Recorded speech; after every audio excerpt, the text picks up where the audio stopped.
We'll begin in 1 minute. We'll begin in 1 minute.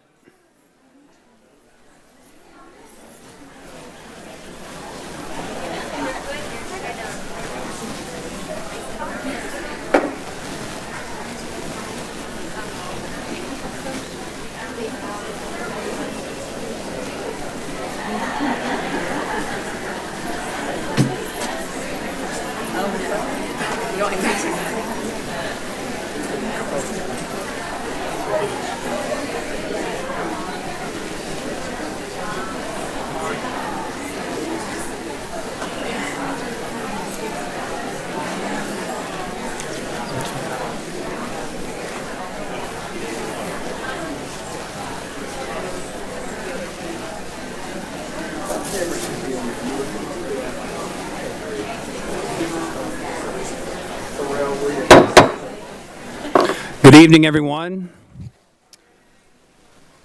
Welcome to the reorganization meeting of the board. Florida law requires that school boards reorganize every November. This process involves electing a new chair, and in Sarasota County, we also elect a vice chair. The superintendent will conduct these elections as required by law, but before we begin, we will have a moment to do a hearing of citizens. Each speaker will have 3 minutes to speak. I do want to remind everyone that this is intended to be a 15-minute process before we start our regular board meeting. We do have 26 speakers for the reorganization meeting, and we will jump right into that before we go over the parameters for the election of school boards. Mr. Superintendent, I just wanted to ask the board, and I thank you for everyone being here. I know we have a series of meetings that are time certain, and to afford the opportunity for everyone to speak, but also to allow us to continue on with the other items. I know we have a full house with a number of items that we will be touching base on at the meetings after this. If we could suspend the rules, so I move that we suspend the rules to allow each speaker 1 minute so we get through everyone. And allow us to go on to the next board meeting. That's a motion. Okay, we have a motion on the floor to go to 1 minute per speaker. Do I have a second? We have a second. Do we have discussion? Mr. Edwards? I am not in favor of limiting the public comment. I think they're here for a reason. And particularly under the circumstances of transparency and conversation, I think that they would be highly offended and would take offense to the fact that we're limiting their public comment when they obviously took great care and time to be here. So I will not be supporting that. Do we have any other speakers? I don't have the to be able to see, but do we have any other speakers? I'll just close. I just wanted to, again, allow us the opportunity to hear everyone, but also move ahead because this is kind of a unique circumstance. So if there are no more comments, I close on my motion. All right. So the motion stands. We take a vote. All right. So we'll take a voice vote. We'll start with Ms. Marinelli. Ms. No. Park. Mr. Enos? No. Ms. Ziegler? Yes. Mr. Edwards? No. The motion does not pass. So we will remain with 3 minutes, and we'll have our first speaker, Ms. Deb Hayes. Speakers will come up to the dais here to speak. Remember, you have 3 minutes. The microphone is on. You have 3 minutes to speak up here at the dais where... After Ms. Hayes, we'll have Lieutenant Colonel Duffy. Or Duff Smiley, sorry. Good evening. My name is Deb Hayes, former administrator in this district and grandparent of student in the district. I am asking you to not limit board meetings as your proposed schedule for this next year is showing in terms of 1 meeting per month. I think that we're in a critical time for public education, and there's lots of people who have lots of concerns that need to be expressed as you are formulating your own policies for this district. And so limiting to 1 meeting a month would be, I think, marathon sessions and not giving enough time for people to really be able to speak with you. So I would strongly advise that you reconsider that. Thank you. Thank you. Superintendent Connor, is this just in reference to the reorg, or is this actually into the agenda items? This is a part of the entire reorg meeting, so that would be on topic. Lieutenant Colonel Smiley. Next, we have Christy Carwatt. I'm retired Lieutenant Colonel Duff Smiley. These are my recommendations for chair and vice chair. Make God the chair of this school board. Mr. Anus should be acting chair, and Ms. Marinelli should be the vice chair to reflect values of this community. The following are my reasons why Enos and Marinelli should be chosen and Mr. Edwards should not. The board needs to prioritize traditional education over CRT, DEI, LGBTQ indoctrination. We must never again allow the voice of the vast majority of conservative voters to be overcome by the subterfuge and misinformation that allowed Mr. Edwards to be elected, including the defeat of the education amendment, which, by the way, 55% of the people voted for that. I served on the General Motors Corporate Diversity Council for 6 years, so I know diversity firsthand, and I consider myself, others consider myself to be an expert in the area. At General Motors, diversity was inclusive and actionable, bringing people together to build better teams. Diane and I fostered 21 children and adopted 3 of them. Some of our kids had significant health issues, and many were minorities, including 2 of our adopted daughters. The foster child who lived with us the longest, 4 years, identified as gay. Sharing and shaping the lives of these children, Diane and I met their needs 24/7. We understand the diversity and tolerance in everyday human terms rather than in ideological terms. The ideology and the rhetoric of Edwards divides our children and teaches them, some of them, that they will never succeed. What contributions has Edwards made? Does he walk the spirit of inclusion, tolerance, respect, cooperation, or only the talk? His hate speech towards Ms. Ziegler and Mrs. Rose stands in stark contrast to the way he ran his campaign and to his remarks today. Over the next 4 years, I will work with our community in a campaign to save our children from divisive indoctrination. I will shine light on Mr. Edwards and his followers' true beliefs in how he divides the community. Sadly, some of Mr. Edwards' supporters sit for the flag at previous meetings. Mr. Edwards should call them out for their rejection of American exceptionalism and disrespect for the American flag. He has not. I support any board member who protects students from indoctrination. No student should have to apologize or atone for their color skin under the guise of improving understanding. I will assist in organizing young conservatives and students from our local schools to rally on behalf of our community values. And I will work with the Republicans Thank you, Lieutenant Colonel. to make this a priority. God bless our community and our schools. Next is Christy Carwatt, followed by Lila Newcomb.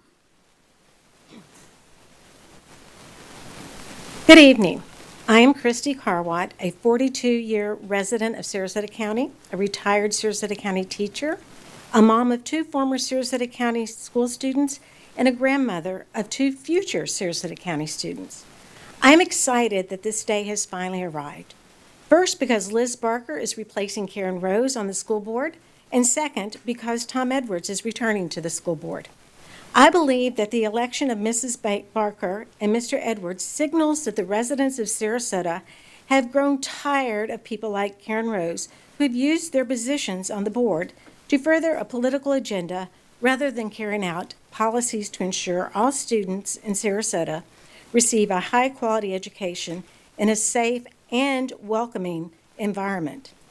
The residents of Florida voted against partisan school board elections as well. Another signal that it is time to move away from partisanship and time to come together to do what is in the best interests of all public school students in this district. That is why I think it is important that the leadership of this board reflects the will of the people.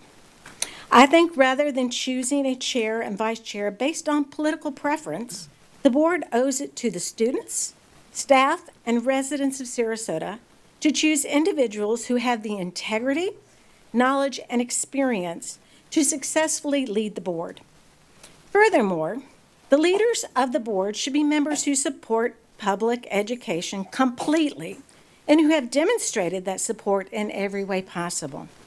Mr. Enos and Mr. Edwards meet these qualifications. Mr. Enos, I don't know any better way of showing support and confidence for our public schools than by sending your own children to our public schools. Thank you for doing that. Thank you for the support. Mr. Edwards, you are the only one on this board who has always gone to bat for all students every single day, even when doing so has caused you so much grief. Thank you for that. So I recommend Mr. Enos and Mr. Edwards for chair and vice chair. I'm not picking which one for what. I think they're both great leaders, and I hope the board will make the right decisions. Thank you. Thank you. Ms. Newcomb, Lila Newcomb, followed by Jason Newcomb.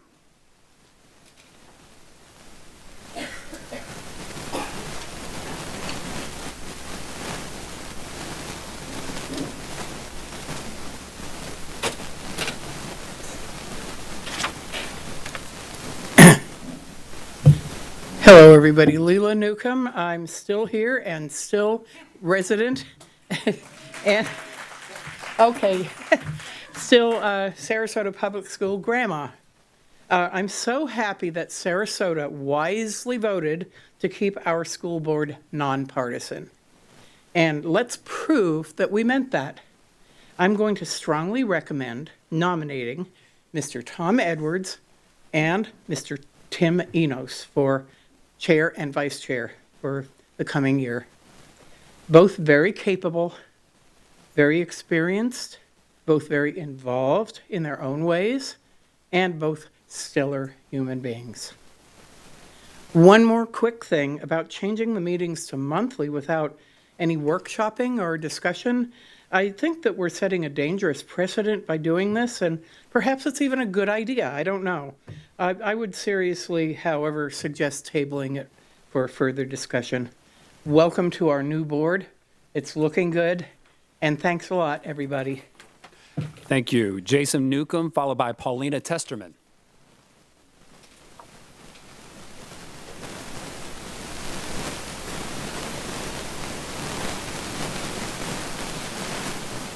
Where's the microphone? Hi there, my name is Jason Newcomb. I'm the father of 3 children who have gone to the Sarasota County Public School System. 1 graduated and 2 still in the school system. I'm also a homeowner here in Sarasota, as well as a very active voter. I did not grow up here in Sarasota. I originally am from Lexington, Massachusetts. In Lexington, on April 19th, 1775, a shot was heard that resonated around the world and marked the beginning of this great American experiment. We don't need to be ruled by tyrants and mad kings. We can rule ourselves. My ancestors fought in that revolution, particularly in the Battle of Bunker Hill. If you are a resident of Florida and a product of that educational system, you might not know what that is, but it's a very important battle early on in the revolution. There's a monument that's like a small Washington monument to celebrate it in my home state.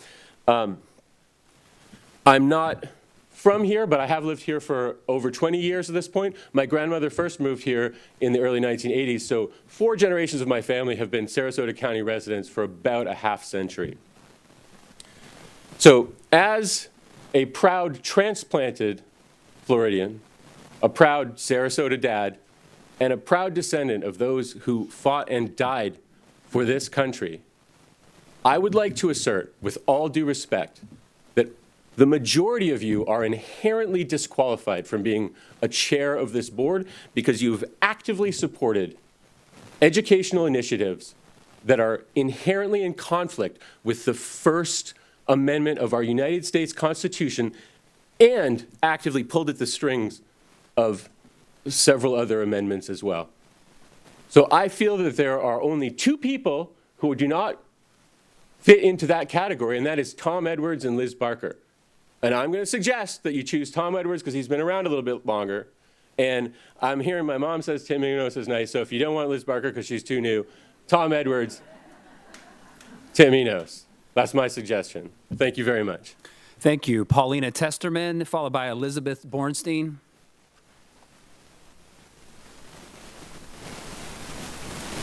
Good evening. My name is Paulina Testerman. Mrs. Ziegler, as in your usual brand, to disrespect our speakers and to say that you want to minimize our speaker time is so incredibly rude. We spend time on our speeches. We take time away from our families. There are teachers here who are here to speak. Please respect our time. If you want to make it 1 minute, you need to say that in advance. I understand that's hard to tell sometimes, but it's disrespectful to us. And every time, it's always you who wants to minimize the voice of our community. Please stop doing it. We can see you. As for the nomination of the board chair, Mr. Enos, you've done a great job stepping in for Miss Karen Rose. You've done the best you can, given the circumstances, since Ms. Rose decided she's not going to be coming to these meetings anymore. I think I'm fine with you being a board chair. I think that Mr. Edwards is a great board chair as well. If the two of you could come together and sow some unity, sow some collaboration, show our community that you're willing to heal and show that you're going to build trust, we'd appreciate that. We also ask that you're minimizing the workshops to once a month, and you're rushing the agenda items. It makes us feel like you're hiding things. There was a time where we had room to watch you discuss these items very openly, and we were able to see how you came to these conclusions. Lack of transparency is the reason why there's no trust here. And if you had more time to discuss these things, so we as a community could say, hey, let us participate in that decision-making process. Let us give you our input and what we feel is important. Maybe there's something you're going to hear that will make you see things differently. Lastly, I would like to formally thank Ms. Karen Rose for missing the past 11 school board meetings and workshops. It shows us exactly who she is. She is divisive, unprofessional, and has no integrity. She puts her ego ahead of the needs of our students and teachers time and time again. Thank you, Mrs. Rose, for showing Sarasota County voters why you didn't deserve to be reelected. Thank you. Elizabeth Bornstein and Kennedy Cole will be next.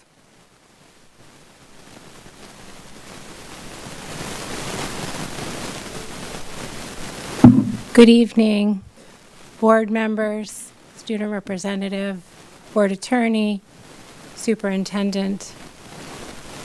Make note of one thing, do not follow Paulina Testerman when you're speaking. Because I'm not prepared at all, because it's hard to do to get here to these meetings, but this is an important one especially. So transparency is key, and I'm always the one holding up the Restore Our Trust sign, and I actually didn't get home to bring it with me tonight. I wish I did, because just in the beginning of undermining respect for your constituents, the citizens, to try to limit the amount of time speaking at the last minute is just unconscionable. And I'm just really disheartened to agree with Paulina and others that Mrs. Rose not showing up is really just also disheartening and unconscionable. So here we are. It's a new day, and I want to celebrate that. I want us all to, and I think we need to bridge the divide. And I think that the only way to do that is to have Mr. Edwards and Mr. Enos as the leaders of this board, as board chair and vice chair. And I don't think it really matters which. I think it's a way to meet in the middle. It's a way to bridge the gap of all of the divisiveness that we've encountered here. And the voters have spoken. So I think Mr. Edwards deserves a seat at the table as a chair, ideally, or a vice chair. And limiting the number of board meetings, I have trouble keeping up and figuring out what the heck is going on in this district as a parent, as a taxpayer, as a teacher, and school advocate. And one meeting a month is bizarre. I don't know why all of a sudden, and to limit workshop. I mean, I want to know what's going on. And I said I'm not, going to miss these meetings. I'm going to do my best to get here and represent. And I want more information available, and I don't want to have to Google it to find it. So welcome aboard, Mrs. Barker. You've earned your seat at the table. And I wish all of you as a board and superintendent and board attorney a really productive and community-based year. Thank you for looking out for every student every day. Thank you. Next is Kennedy Cole, followed by Mary Ann DeQuino.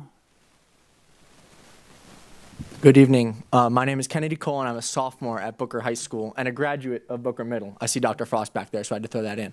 I'm here for a couple reasons. Firstly, I want to ask and insist that Tom Edwards be nominated as vice chair for this board. I've met with Tom so many times. I've talked to Tom. He's one of the only school board members I've been able to talk to. Miss Marianelli, I talked to you at the Booker grand opening, and I've been able to see many of you, but he's one of the only ones I've been able to sit down and have a conversation with, which is really inspiring and important to see in a vice chair. I think Mr. Enos has done a wonderful job stepping in as chair, and I'm excited to see him continue to be chair. I'm also here to ingrain in my mind the image of Liz Barker sitting in that seat. This is an image I'll have for the rest of my life, and I'm really, really excited to see what you do. One more reason that I'm here, which I actually found out as I came in the door, is about the Sky Ranch attendance boundaries. And So we're going to have, pardon me, we're going to have a public hearing on that. So if you could limit your comments towards the reorganization, we'd appreciate it. All right, thank you. But regardless, I think that Tom Edwards would make a wonderful vice chair, and I think that Liz Barker is going to make a wonderful school board member, and I thank you all so much for your time. Thank you. Mary Ann DeQuino, followed by Richard Stammer.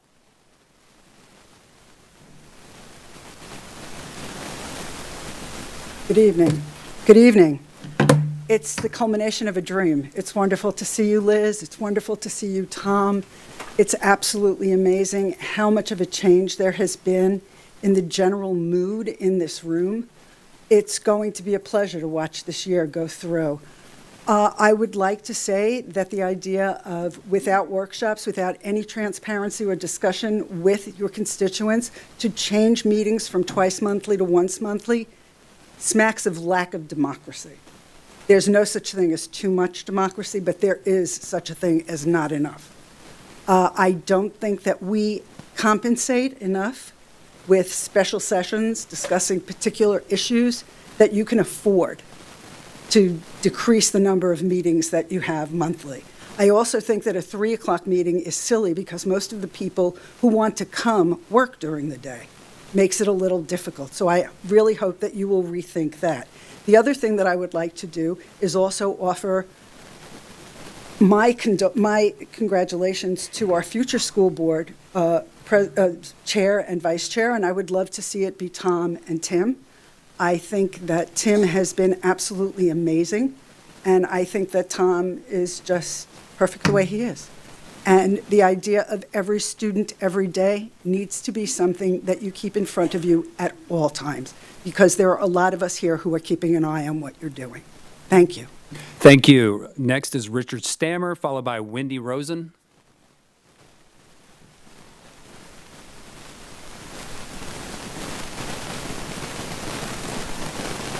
Thank you. I just want to say that no matter what anybody says tonight, nobody is going to bring me down because I'm a happy guy. I wake up every morning and I consider that a victory, and it makes me feel very happy.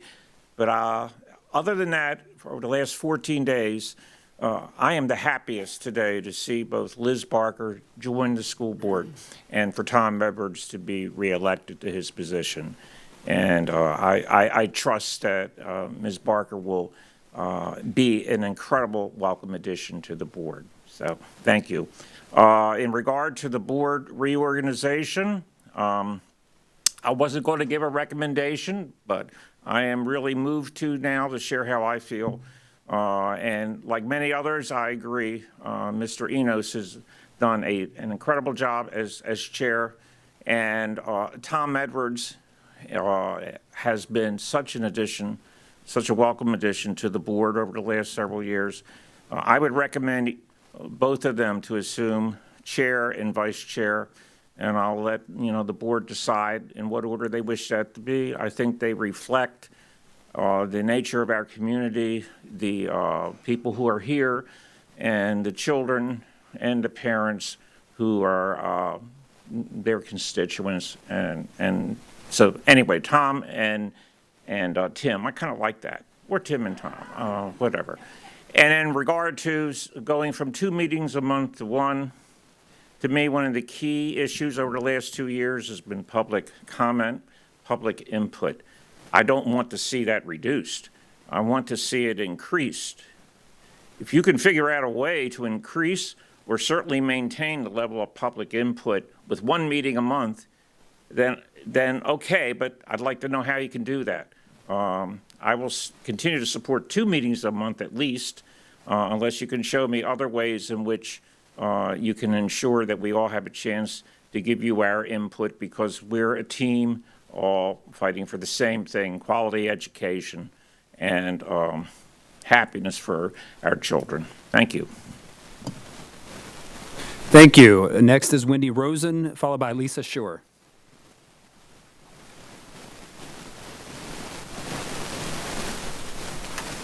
Well, I might be just down to a minute today.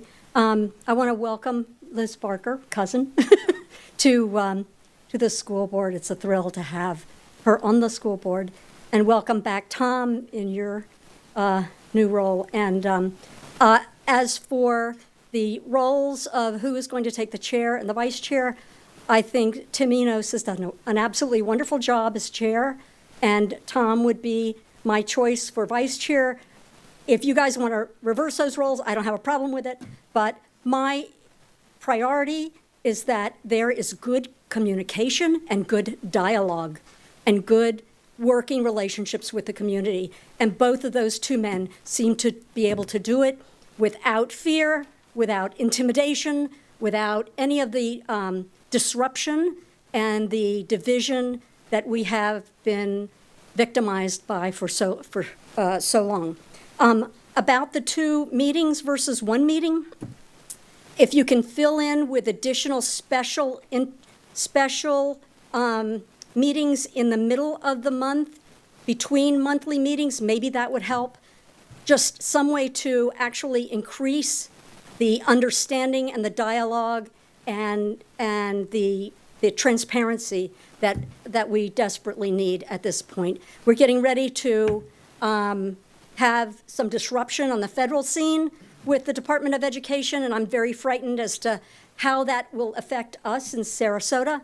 So please consider that as you make these decisions regarding 1 meeting or 2 per month. Thank you. Thank you. Next is Lisa Shore, followed by Tracy Lipton.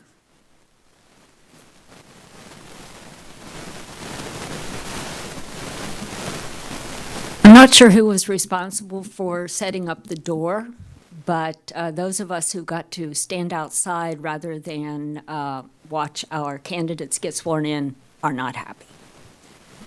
I'd like to congratulate Tom and Liz. It's wonderful seeing you sitting up there. So many of us work together. We believe that you truly reflect the values of this community. We've seen a huge improvement in the tenor of these board meetings since August the 20th, and we would really like to see that continue. For that reason, I would like to see the 2 board members with the initials T.E. Take up the role of board chair and vice chair, and as someone said, we'll leave that up to the board members to decide. This is important, I think, because this will signal to the public that you really are all about transparency and accountability.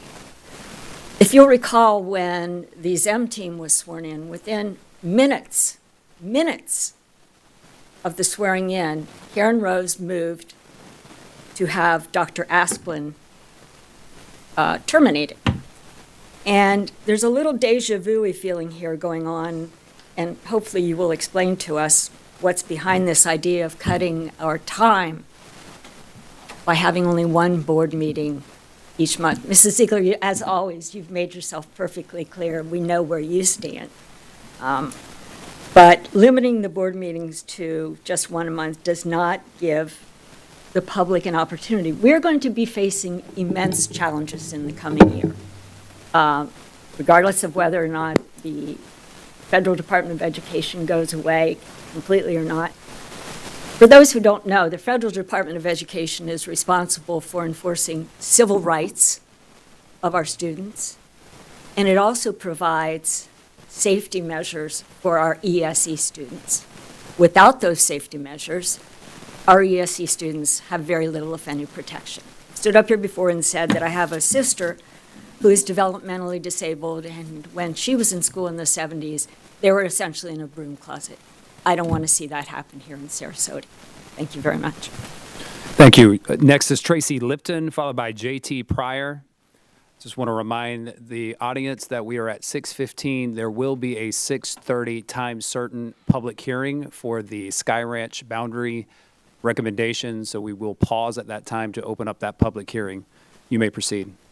I am here today for several reasons. Yes, to celebrate Tom Edwards' reelection and Liz Barker's election to the Sarasota County School Board, but y'all seem to mistake a lot of us for celebrators of politicians.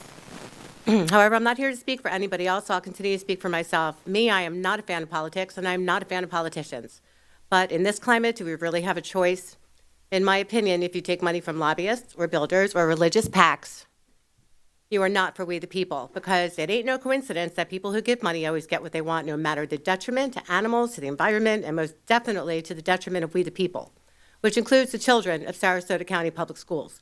So I'm here to celebrate the people that are Tom Edwards and Liz Barker, because I have faith that these two people will do right by the children in the Sarasota County Public Schools. I would like to voice my support for Tom Edwards for Sarasota County School Board Chair and Mr. Tim Enos for Vice. I'm also here to implore you to not try to silence the citizens of Sarasota County. I don't care how you try to spin it. We were taught when we were in school, if it looks like a duck and it quacks like a duck, and pardon me, but this stuff is spinning like a dreidel at Hanukkah. Y'all have seen what happens when the citizens are sick and tired of games. Ms. Ziegler, Karen Rose, and Karen has proven and demonstrated what I have known all along. It's always been about her and never the children. And we're all tired and don't want to play anymore. I'm tired, I don't want to play anymore. But make no mistakes about it, we will, and I will. Because me, I support my community, and I support the support of every child every day in the Sarasota County school system, from my head down to my little rainbow toes. Thank you. Next is J.T. Pryor, followed by Rana Bazzini.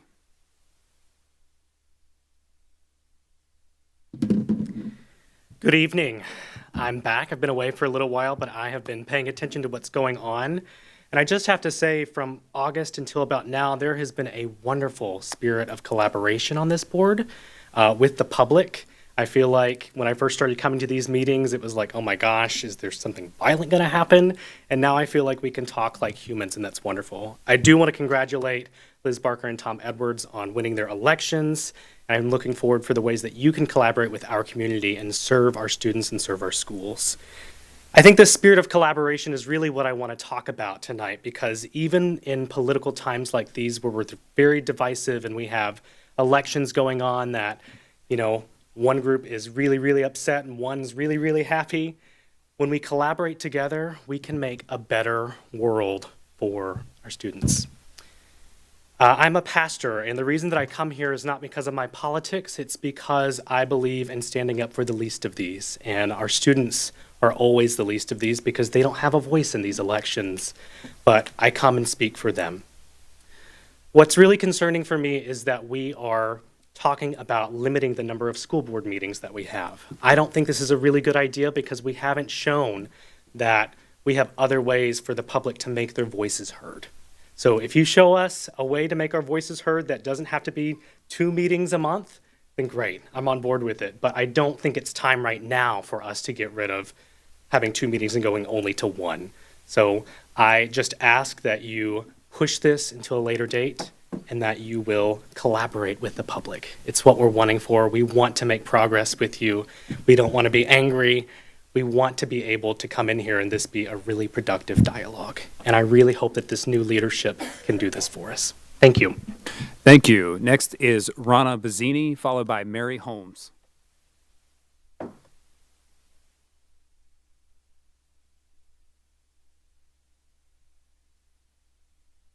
Good evening. My name is Ronna Bazzini, and I'm a resident of Sarasota. Congratulations to Mrs. Barker and to Mr. Edwards. As my Jewish godparents would say, Mazel Tov. Regarding, I'd also like to thank Mr. Enos for doing a really, really good job as chair in the absence of Mrs. Rose. Thank you so much. You did good job. As far as who the chair and vice chair are concerned, for many, many years, we've always had two women in those roles. And as an old lady that likes gentlemen, I would like to see Tom and Tim as chair and vice chair, and it's up to them to choose which is which. Now, regarding the changing of the number of school board meetings, I'm wondering if you're trying to set up a new precedent and having controversial things proposed at an installation. This happened at the last installation when, out of the blue, it was recommended that Dr. Asplin be dismissed. And at this particular installation, we're talking with no workshopping. I don't think they followed the rules and regulations about changing the number of school board meetings. It's just curious to me. I think we need to have a little more heads up before we change any policies. And I would like to see those discussed in workshop before they brought up at an installation. And again, congratulations to both of you. Thank you. Thank you. We have Miss Mary Holmes, followed by Sebastian Martinez.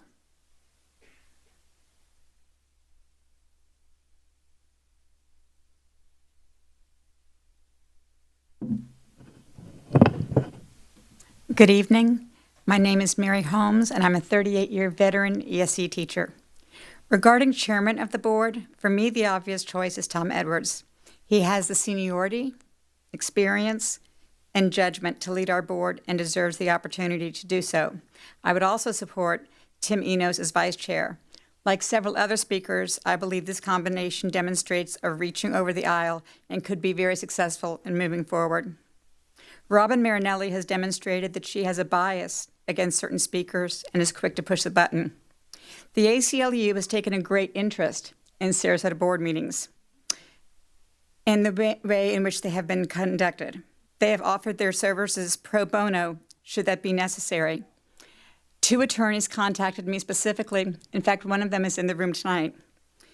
So that if people are being cut off simply for expressing free speech, something will be done. Just because somebody says something that you don't like, you don't get to call a point of order. It's time to save the drama for your mama and let us move forward. The idea of trying to limit school board meetings to once a month is a complete affront to the teachers, parents, students, and taxpayers. Just look at this group. You should be celebrating that there are this many people giving of their time rather than trying to cut it back. I look forward to going forward in a positive manner, not backward. We deserve 2 meetings a month. I wish all board members a very productive and unifying year. I celebrate the presence of Liz and the continued presence of Tom on the dais.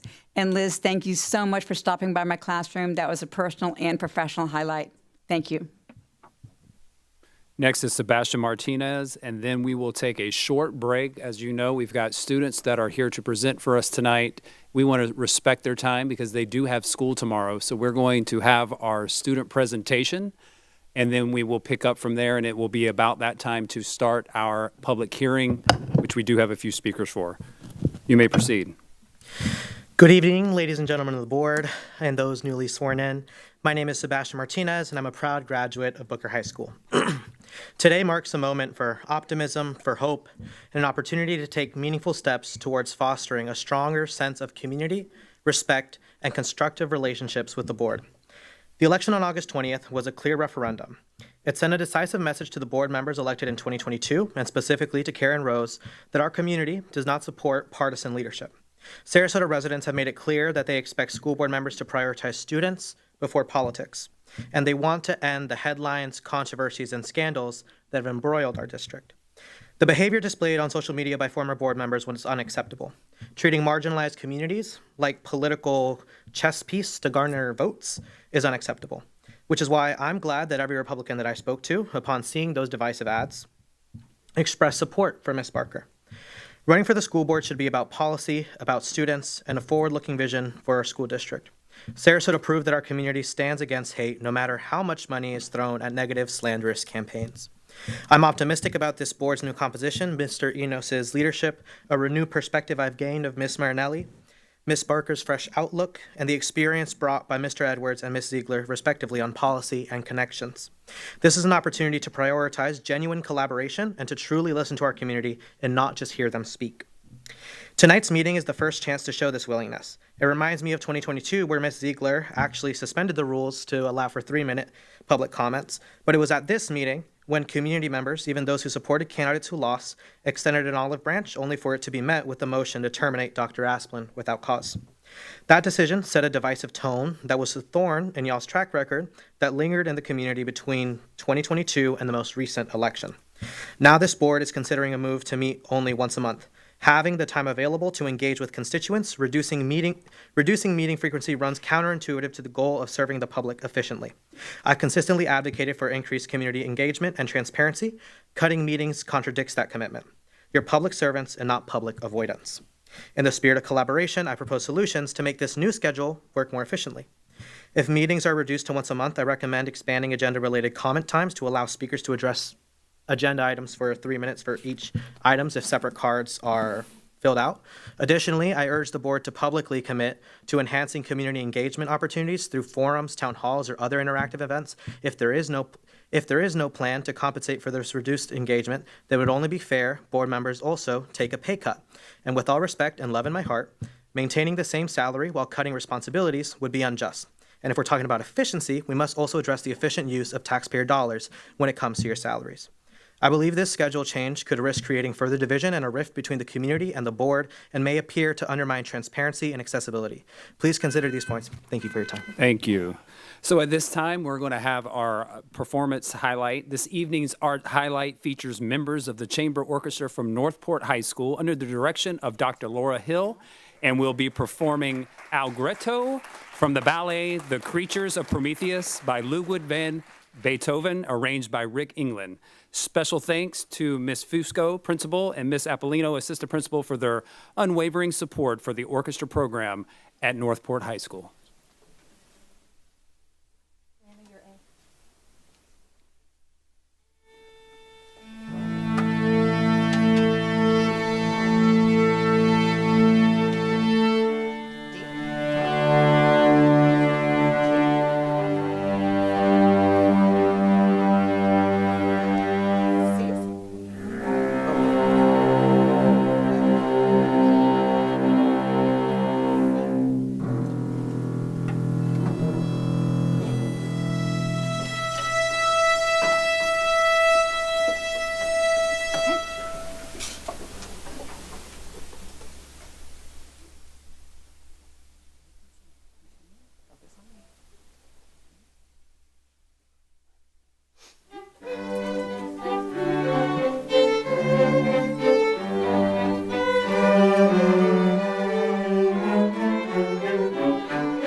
Thank you, Ms. Hill and the Northport Chamber Orchestra performers. What a wonderful performance. At this time, can I get a motion to have a recess of the reorg meeting so that we can start the public hearing? Move to recess. All in favor, show of hands. Aye. All righty. So we will recess the reorg meeting, and we will open the public hearing. Good evening, everyone. It is 6:30, time certain for our public hearing of the Sky Ranch attendance boundary recommendation. This hearing provides an important opportunity for our community members to share their feedback with the board. I want to emphasize that this evening's meeting is specifically designed for the board to listen to public comment. The board will not be engaging in discussion or making decisions on this matter during tonight's board meeting. Instead, the board will convene for a discussion session on Friday, November 22nd at 11 a.m. During this session, the board will deliberate on the superintendent's recommendation regarding the attendance boundary adjustment, where formal action will follow after that discussion. Your input tonight is invaluable to us as we consider this proposal. We appreciate your participation and look forward to hearing your perspectives. Thank you for being here and for your engagement in this important process. And anyone wishing to speak on this topic will be given 3 minutes and must fill out a speaker's card. And at this time, we'll begin with our first speaker, which is Elizabeth Bornstein, followed by Melissa Walters.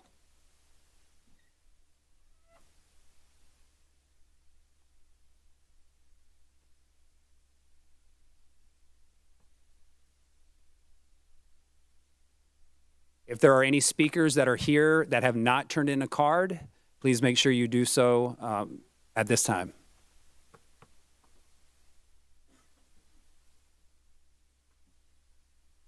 I was kind of taken aback. I wasn't expecting to be called right up to the dais. I'm Elizabeth Bornstein. I'm a parent of a student in middle school now. My student went kindergarten through 5th grade at Ashton Elementary.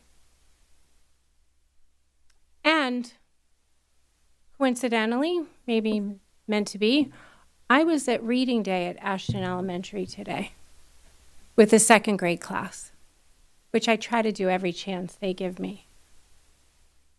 Ashton Elementary is one of your premier elementary schools in the district.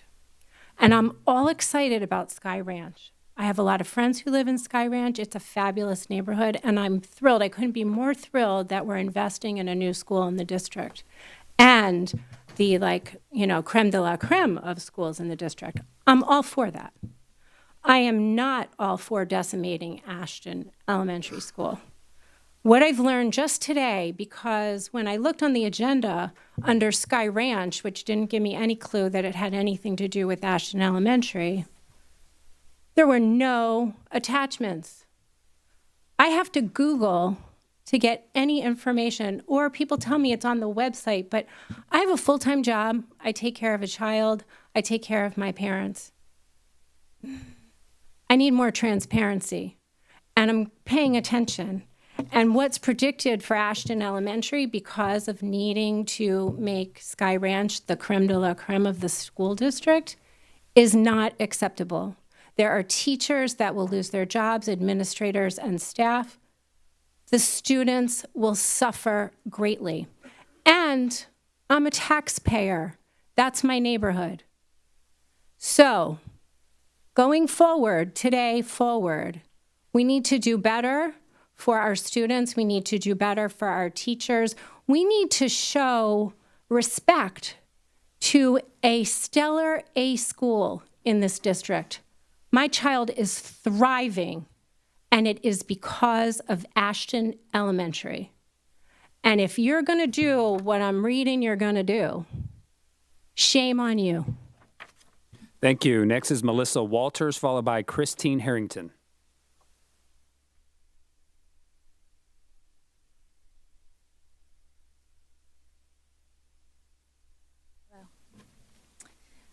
My name is Melissa Walters, and I began teaching in 1997 at Ashton. I've worked with many amazing teachers, support staff, and administration. Many of these people have gone on to hold higher positions in our county. We have amazing parents and students with a variety of backgrounds and nationalities. This mix of people is one of the things that makes Ashton so great. For decades, we have been an A-rated school. However, if we draw new boundary lines with some of the current suggestions, Ashton will become a very different type of school. Most concerning is scenario 1. This is a very inequitable divide with little room for change. If scenario 1 occurs, Ashton's free and reduced lunch rate will be at 45%, a 15% increase, while Sarasota Middle School's rate will increase by 7% and Lakeview's will be unchanged. All 3 schools will have free and reduced lunch rates over 30%.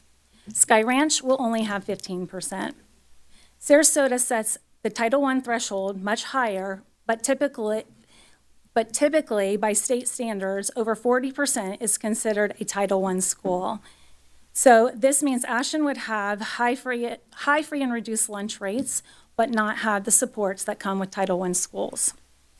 Why are free and reduced lunch rates discussed during committee meetings, but then not considered as an objective or presented to the board?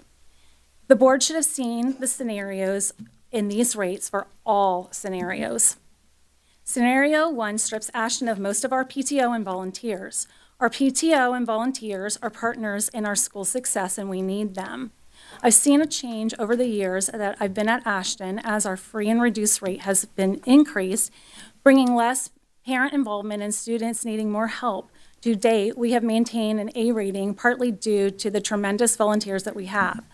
Oftentimes, family needing the free and reduced lunch rates have parents who work 1 or even more full-time jobs, making it difficult for them to volunteer, come to events, help with homework, or afford a tutor if a child struggles. These are real struggles. Suppose the demand for support rises in our student population and our volunteer support decreases. In that case, maintaining the level of excellence for which Ashton has been known for decades will be much more challenging. In the last board meeting, I heard this recommendation made to the board, seconded by the superintendent, and then echoed by 2 board members. A letter from the district has already been sent to to Turtle Rock community, congratulating them on being redistricted to the new school, making it feel that the decision's already been made. All of this before a public meeting or taking a vote.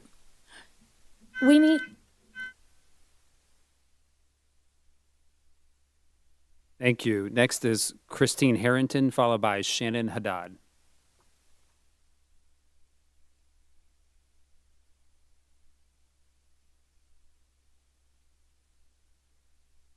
Hello, board members. I'm Christine Harrington, a parent of 3 children, all in Sarasota County Public Schools. I'm also a teacher at Ashton Elementary, and I was the school's representative on the Boundary Advisory Committee. I watched the board workshop last week where the district administration presented the recommendation for redistricting, and I was disappointed because when we were in our final Boundary Advisory Committee, we had a member of that committee who asked the district administration to bring to you how contentious this was, how it was not a clear-cut decision, and yet I never saw any of that actually conveyed to the board members. So I want you to know on behalf of the Boundary Advisory Committee that this was not a clear decision, that there was lots of contention and there was lots of discussion, and that we certainly were not clear that scenario 1 was the best for all parties. While I understand that redrawing boundary lines is always contentious, there are alternate boundary scenarios available that better serve the students, parents, and members of this community. Public education is at an incredibly important juncture, and the decisions made today will either trigger its demise or launch it into the future as a reimagined beacon for promoting an educated populace. The way forward for education is abundantly clear: more authentic transparency, more responsiveness to parents' voices, and more choice in the schools our children attend. The days of unilateral, unchecked decision-making have passed, and any attempt to return will result in a dramatic loss of parent and community trust and a revocation of children out of public schools. School choice, magnets, charters, and private schools are all the future of a specialized education where parents choose the best fit for their child. Sarasota County Schools must choose to step into the future and leave the past behind. There is no time to lose. So I ask you to consider some of our objections. One, that this redistricting diminishes the quality of our children's current education, especially for students that are west of I-75. This increases our transportation time from a 10-minute bus ride to 30 to 40 minutes. This is an incredible disadvantage for children as they now spend a lot more time of their school day away from home with less time for homework or extracurricular activities. The district administration at the Boundary Advisory Committee said that these estimated bus times were all generated by AI or ghost rides, but that none had actually been taken by physical buses. So we really don't have a good idea of how legitimate those times are. A 40-minute bus ride, 40-minute bus ride each way is negatively impactful to children's education. There's multiple studies on that are well documented. Additionally, there's a huge safety concern. District transportation has kids K through 8 riding on a bus together, completely unsupervised by anyone other than the bus driver. And when I pressed this issue at the Boundary Advisory Committee. Thank you. Shannon Haddad, followed by Sean Harrington.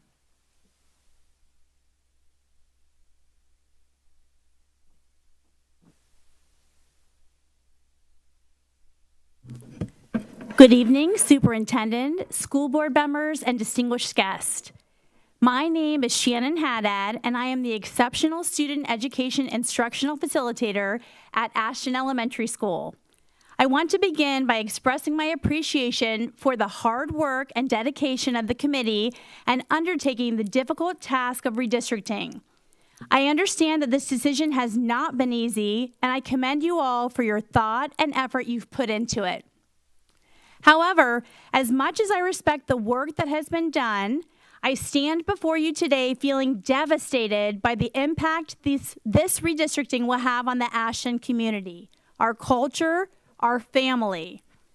I understand that much of the conversation throughout this process has centered around how the redistricting will affect the students and families, but I must say I am deeply disappointed that the impact on teachers has not been given the attention it deserves.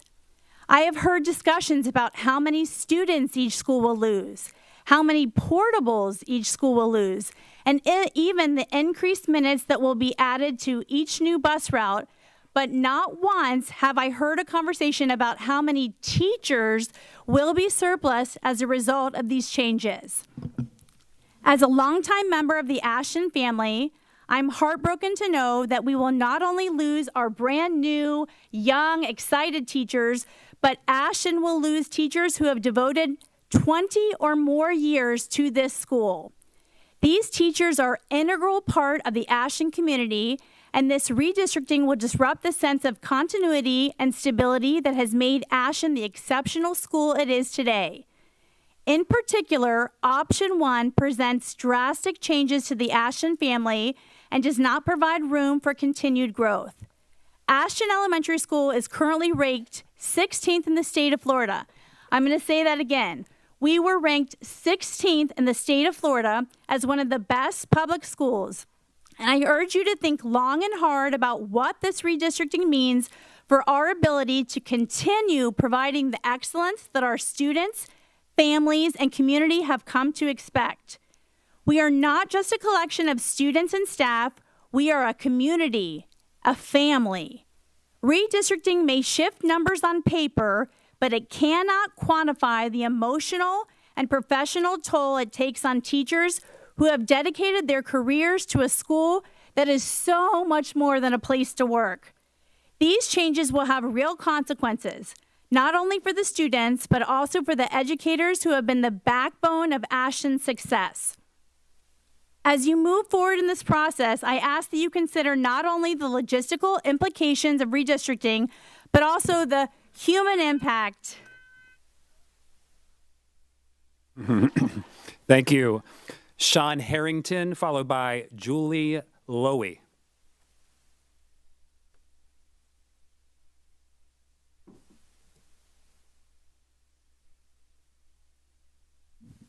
Good evening, Sean Harrington, a parent of 3 children that are going to Sarasota School District schools. I think the obvious situation here is we're talking about taking 40% of Ashton and placing them at Sky Ranch. So what we have is the highest achieving academic school. You're repositioning those students and putting them in the Sky Ranch to guarantee that you're going to have the best school in the district. And district administrators can put that on their resume to say, look what they did.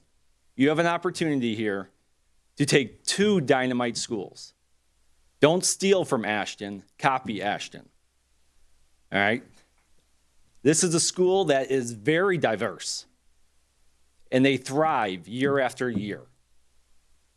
It's irresponsible to the students, and it's selfish on the administration to take 40% of a population and just move them to a different school. If you're going to do that, out of respect to Ashton, the new school should be called Ashton East, just so you know where they're coming from. You have an opportunity to have 2 dynamic schools. You see the support that's here. This is culture.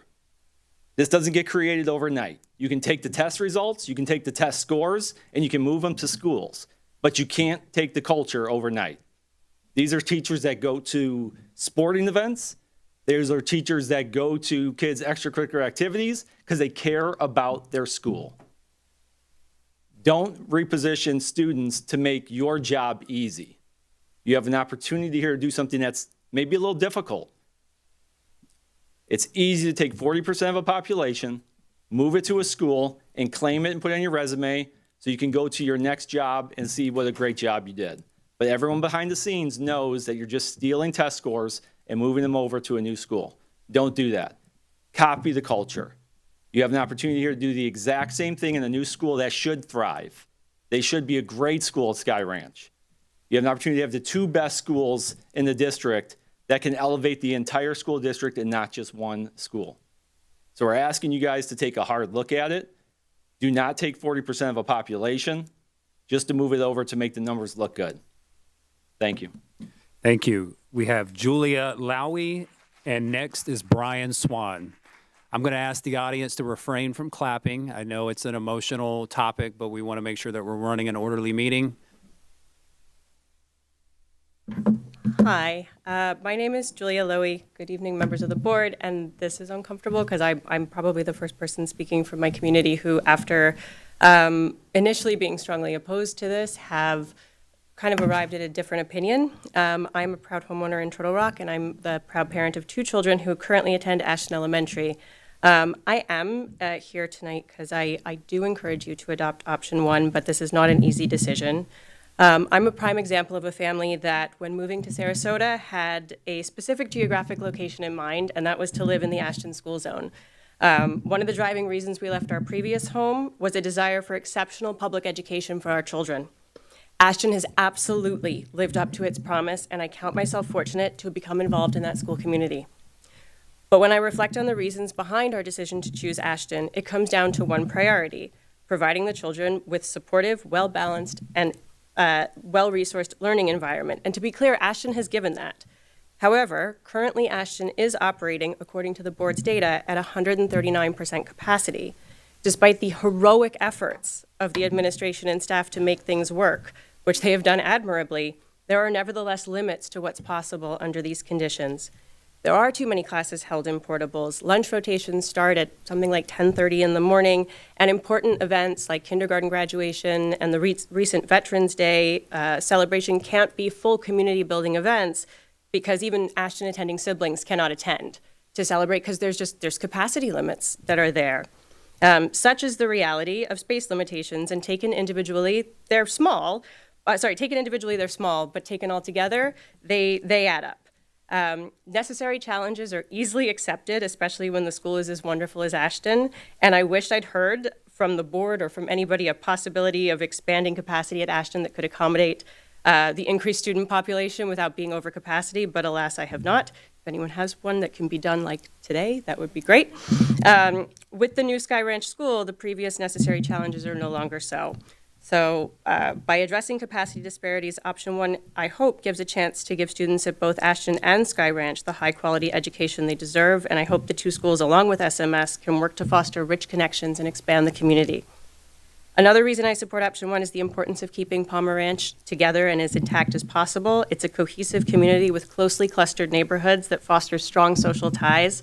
Dividing it would not only disrupt this unity, but could potentially create more challenges for the district in the future as we continue to grow and expand in Sarasota. Finally, I want to address the human impact of delays in this decision. Families and children are in limbo for everybody, regardless of where we've been at. One need look no further than city and community parent Facebook groups to see the confusion and the stress. We need to move on to other practical considerations that a new school or for everybody requires. Thank you. Thank you. Next is Brian Swan, and our last speaker is Adam Kaminsky. Unless there's any others who have cards that have not been submitted, this is the last call for cards.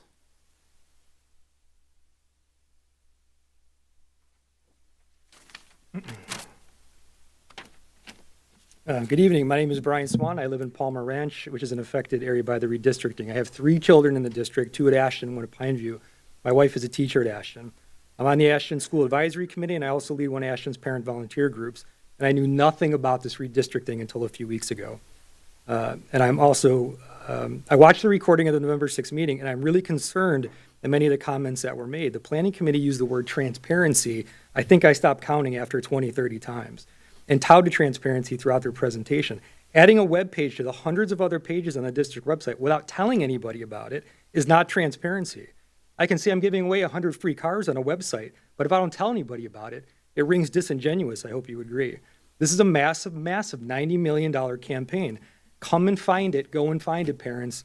Should not be acceptable to this board. Mr. Johnson maintains, and I wasn't able to speak at the first meeting, by the way, I was forbade from speaking, has been wholly transparent from its inception all the way back to February 2024. In a meeting in front of this board, and I quote, "We did not really have anyone from the public until the last meeting," referring to the October 2nd meeting at Ashton. Mr. Kemp also commented by saying it was posted publicly for transparency purpose. It may have been posted, but it was not communicated to the public. This is too high stakes to be playing semantics. Thank you to the board members, Edwards and Enos, for astutely calling out this problem at the November 6th meeting.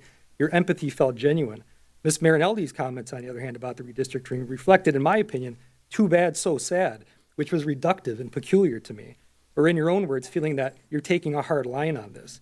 The only reason I found out about the October 2nd meeting was from another concerned parent, not by anything the district had done or had relayed to me. Mr. Johnson also states anyone could attend the previous BAC meetings, but again, no one was told about them. Where is the accountability here? As you know, scenarios 1 and 2 were devised by the planning committee. Really what they're offering to the parents here, or anyone in the district, is what I would say is a Sophie's choice. But then you have 2 crummy choices. This is a Hobson's choice, where they tell you there's one, but there's really not one. And it's not ideal. It's an illusion. That's really what that is. And giving the appearance of keeping the kids together and their friends together, more than half of my children's friends live north of Clark Road. So by voting on this and rushing to do this, you're effectively dissolving those friendships and those relationships. And again, it's a shame, thank you to the teachers here, that no one mentioned teachers at all in the meeting that I was at or any of the meetings that I have listened to. It's an absolute shame. Ashton stands to lose approximately 20 teachers and staff when you take 400 students out. I understand the superintendents get it done now. Believe me, we all want the new school to be successful, and it will be, but it should not be at Ashton's expense. Mr. Enos, if I were you, I'd be especially troubled that Superintendent Connor was scrolling through his telephone the entire time you were giving your comments at the last meeting, and I encourage you to look at that. Finally, I'm even more surprised that after the last meeting, at the end of the meeting, was vote now, don't wait. If there's an appetite to wait, here's your appetite. Thank you. Here. Next is Adam Kaminsky.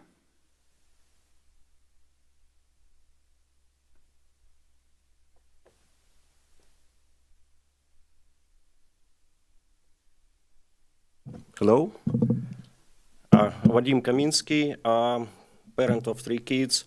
2 kids been to Ashton Elementary, and my youngest going to kindergarten next year. So my biggest concern is distance to the school. So I'm living in Hamptons, Palmer Ranch, and the whole transportation doesn't make any sense to me. So Diamond Interchange, you spend there 5 minutes. Normal day without traffic, you drive 20 minutes to Sky Ranch. Now if you add time during rush hours in the morning and you add time buses going through busy traffic near the school, you're looking probably at 40 minutes.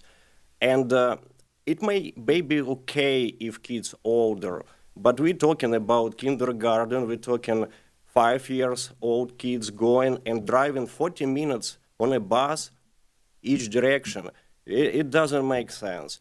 Completely now missing option to bike or walk. So transportation is nightmare. And now if you look further, city is growing. Sky Ranch probably would be at least double in size in 5 years, maybe more. So option 1, you make 70% fill of Sky Ranch School. So as soon as that area is grow, in 5 years it would be more than 100%. So it all doesn't make sense. And traffic would get worse and worse every year. So my biggest concern again is transportation, city is growing, and elementary school district cannot be that large. That's the reason why we have so many elementary schools with relatively small districts. It's a convenience. Thank you. Thank you. And that concludes our public hearing for Sky Ranch boundary recommendations. At this time, we are going to close the public hearing. Do I have a motion? So moved. Do I have a second? Can I have a show of hands for all in favor? All right, at this time, the public hearing is now closed. We're now going to open up our, from recess from our reorganizational meeting. Before we begin with our next speaker, we're going to, I'm going to share with you our student representative today because he has a banquet that he has to get to by 8 o'clock in Northport. And I apologize to our SCS cares. I know we want to get you out of here as quickly as possible as well. But this is democracy at its finest, right? So our student representative today is Markel Porter from Northport High School. Welcome, Markel. It's nice to have you join us as the student representative. Can you tell us a little bit about yourself?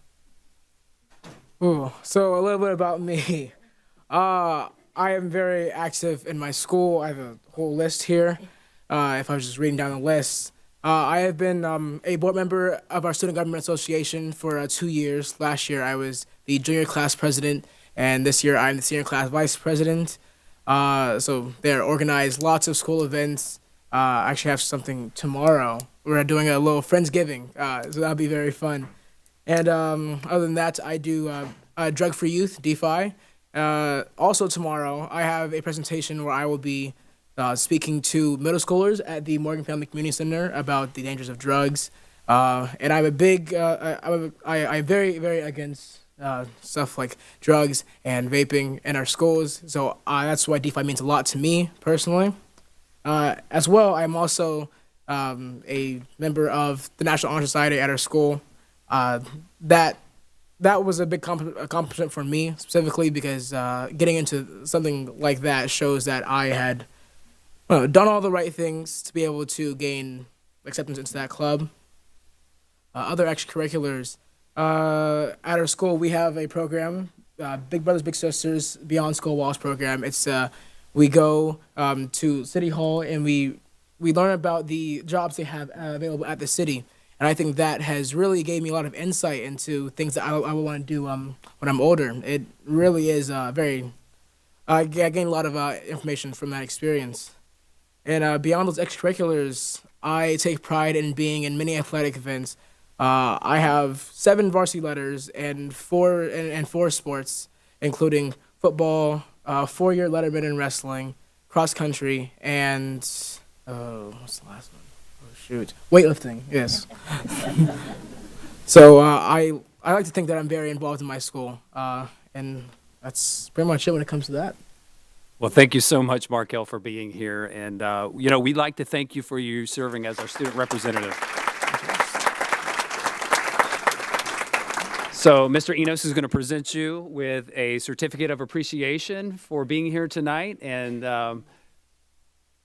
we're going to continue on with the meeting. I know board members, I don't know if you have any comments you'd like to share with Markel before we move on. I am planning to attend the University of Florida to study chemistry.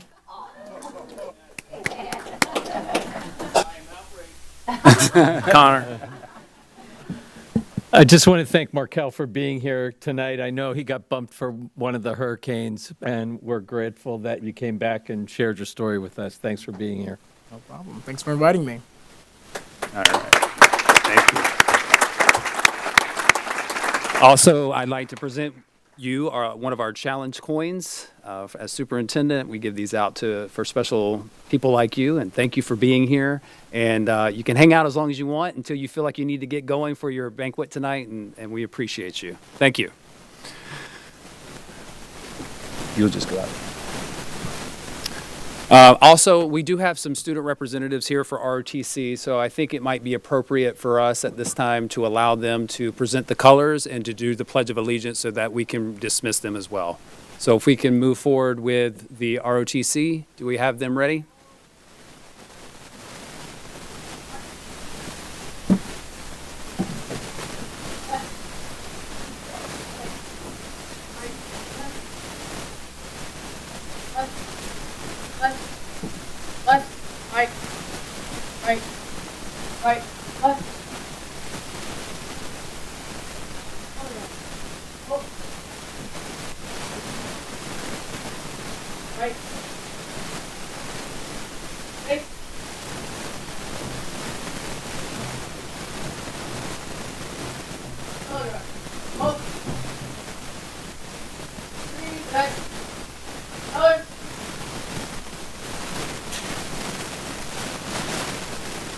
I pledge allegiance to the flag of the United States of America and to the republic for which it stands, one nation, under God, indivisible, with liberty and justice for all.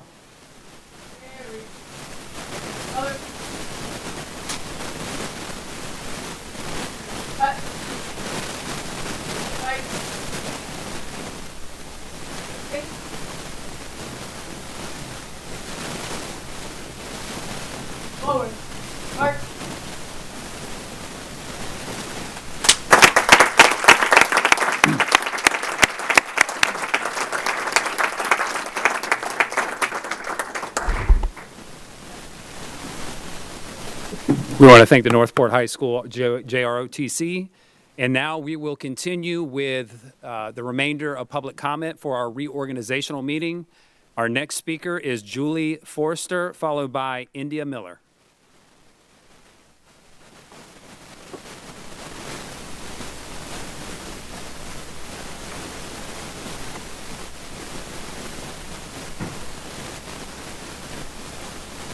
Good evening, board members and Superintendent Connor. This is an exciting night. I want to welcome Mrs. Barker to the school board and welcome Mr. Edwards back.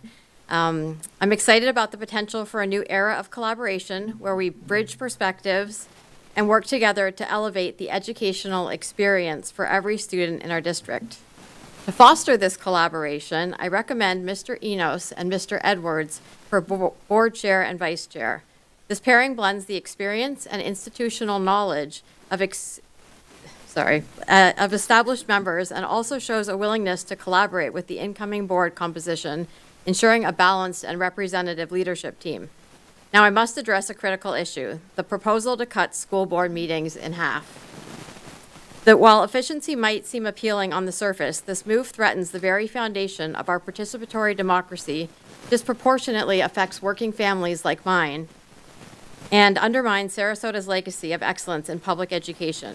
Reducing board meetings without replacing them with another opportunity for community interaction with the board is a step in the wrong direction. It threatens, one, Sarasota's legacy. Sarasota has consistently been a leader in public education, and that's not by accident. We've prioritized effectiveness over efficiency, ensuring our schools are responsive to the needs of students, teachers, and families. This proposal, as it stands, is contradictory to that legacy. 2, accessibility. Longer meetings with more agenda items create significant barriers for working families like mine. We need a school board that is accessible to all families. 3, limited time for input. Doubling the agenda items while maintaining the same 3-minute speaking limit effectively silences our voices. It's a disservice to our students, our teachers, and the entire community. 4, reduced responsiveness. Fewer meetings means longer wait times for critical decisions. Imagine your child's field trip facing unnecessary delays. Sarasota's A rating is built on responsiveness. Let's not compromise on that. This proposal limits transparency, reduces community input, and ultimately erodes trust. It isn't just about efficiency. It's about access, representation, and upholding Sarasota's commitment to educational excellence. We need a school board that prioritizes transparency and the voices of all families. Let's work together to create a school system that truly serves every student every day. Thank you. Thank you. Next is India Miller, followed by Darian Nigro.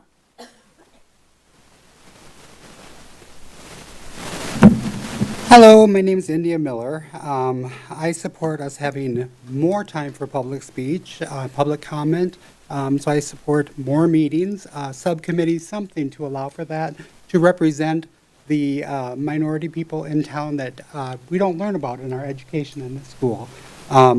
Today I wear the pink triangle, which people think of as a symbol of pride in the LGBT community. They don't know the history and they're unlikely to learn it in our schools. So I would like to be able to speak to that at meetings such as this. And it comes from the bands that LGBT people wore on their arms, they were forced to wear on their arms during Nazi Germany, meant to mock and humiliate them for who they were.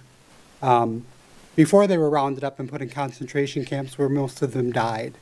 When the concentration camps were liberated, the Jews were released. The LGBT people were not released. I can't imagine that feeling. I want students to know that they went through that and that they're strong and they're resilient. They were just shifted into prisons in Germany. So I wear this pink triangle as a symbol of pride. We're not forced to wear it to shame and humiliate us anymore. Today, that is done by wearing t-shirts by school board members saying real women aren't men.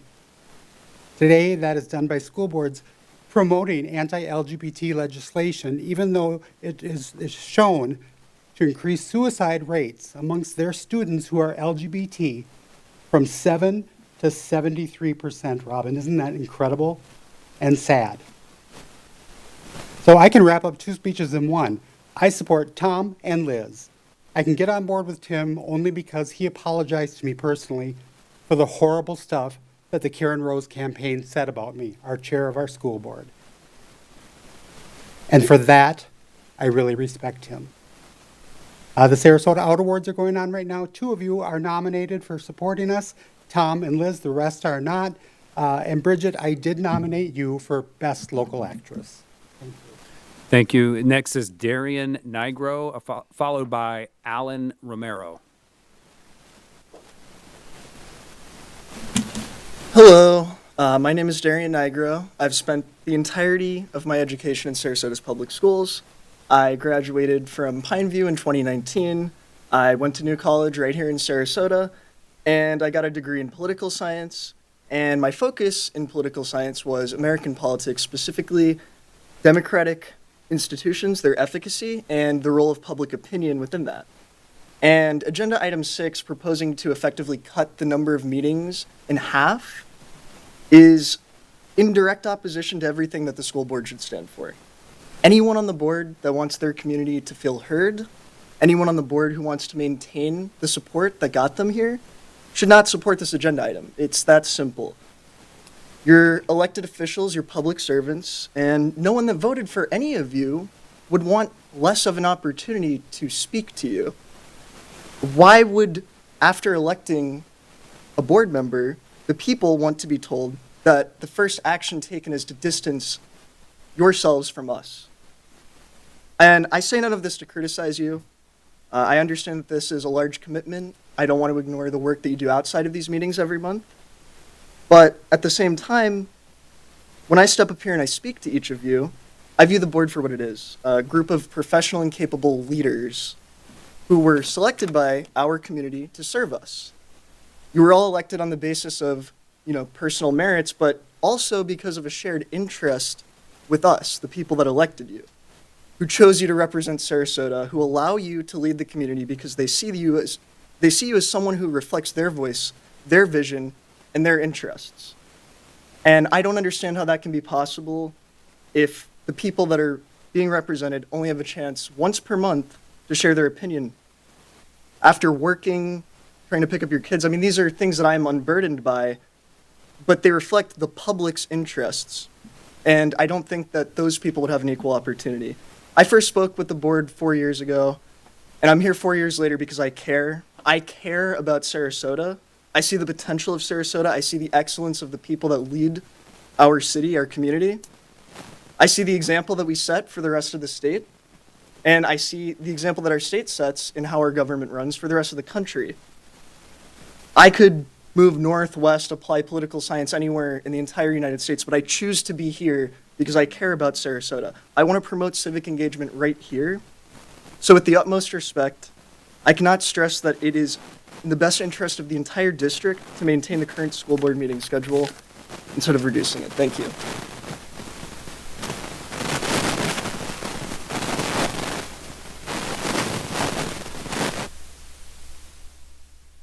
Next is Alan Romero, followed by Casanova Daltrey. Good evening. My name is Alan. I'm a proud graduate of Sarasota County Schools. I had the privilege of growing up here, attending Sarasota County Schools, and now, as a community member, I have the honor of speaking before you today. I want to address the proposal to reduce the number of the days that the board meets. As someone who has benefited greatly from the hard work and dedication of this board, I'm concerned about the potential impact of cutting back on the amount of meetings the board will hold per month. I understand the desire for efficiency, but fewer meetings would mean less time to tackle important issues and make timely decisions that affect our students and our teachers. Sarasota County Schools have been given a school grade level of A since 2004, as I'm sure everybody is aware, but that doesn't happen by accident. It happens because of the commitment from previous and present board members to staying engaged, listening to the community, and making sure that we're on the right track. Let's keep in mind that your work affects many, many lives. If the board meets less often, we would lose the momentum that you've worked so hard to build. Whether it's decisions about curriculum, school safety, funding, or teacher support, the needs of our schools are always in flux and they never stop.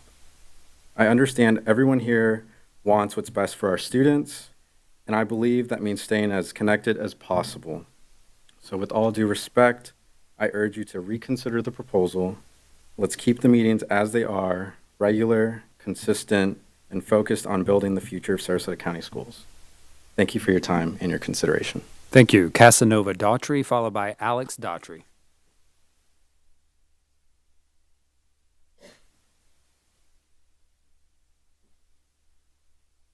Hello, board. My name is Casanova Doherty. I'm a former student of Booker High School. First off, I'd like to start in high spirits by sending my many congratulations to Mr. Edwards and especially Ms. Parker. I'm ecstatic to see you both up there today, and I wish to bid you a warm welcome. Though this is an occasion of great celebration, concern still clouds my mind, specifically regarding item 6 today. The idea of lowering the frequency of board meetings to once per month concerns me. I'd like to ask to postpone the decision on this matter till perhaps after it's been workshopped a bit. One meeting a month would create less opportunities for people with scheduling conflicts to show up and weigh in on important goings-on of this board. If this motion should pass, I'd like to ask that we set up some other methods to communicate with the board prior to this motion's passing, like perhaps a forum or town hall. Though it's 2 other counties only hold 1 meeting per month, they have town halls and forums to maintain communication and transparency between their members and their communities. We're an A-rated district, and I'm proud to say that. I'm proud to be part of an A-rated district. that, among other things, pays this board extra money. And if we wish to keep our A rating with possible upcoming upheaval, we should keep things open and responsive to any incoming problems, concerns, or changes. I hope from today onward, we can continue to hold space in this boardroom for community collaboration, and that we may establish this as a new epoch of this board, an era of peace, partnership, and progress. Thank you. Next is Alex Doherty, and followed by Carol Lerner.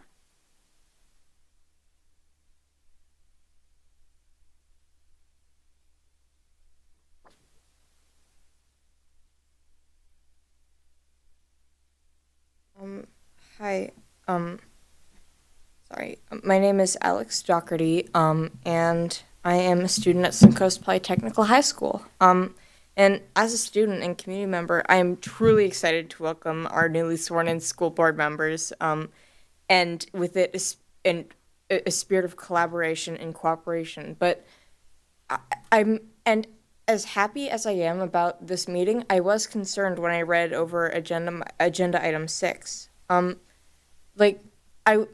I love to keep up this energy of cooperation and working together, but that I fear that will be impossible when we don't have enough time to properly discuss the challenges our community must overcome.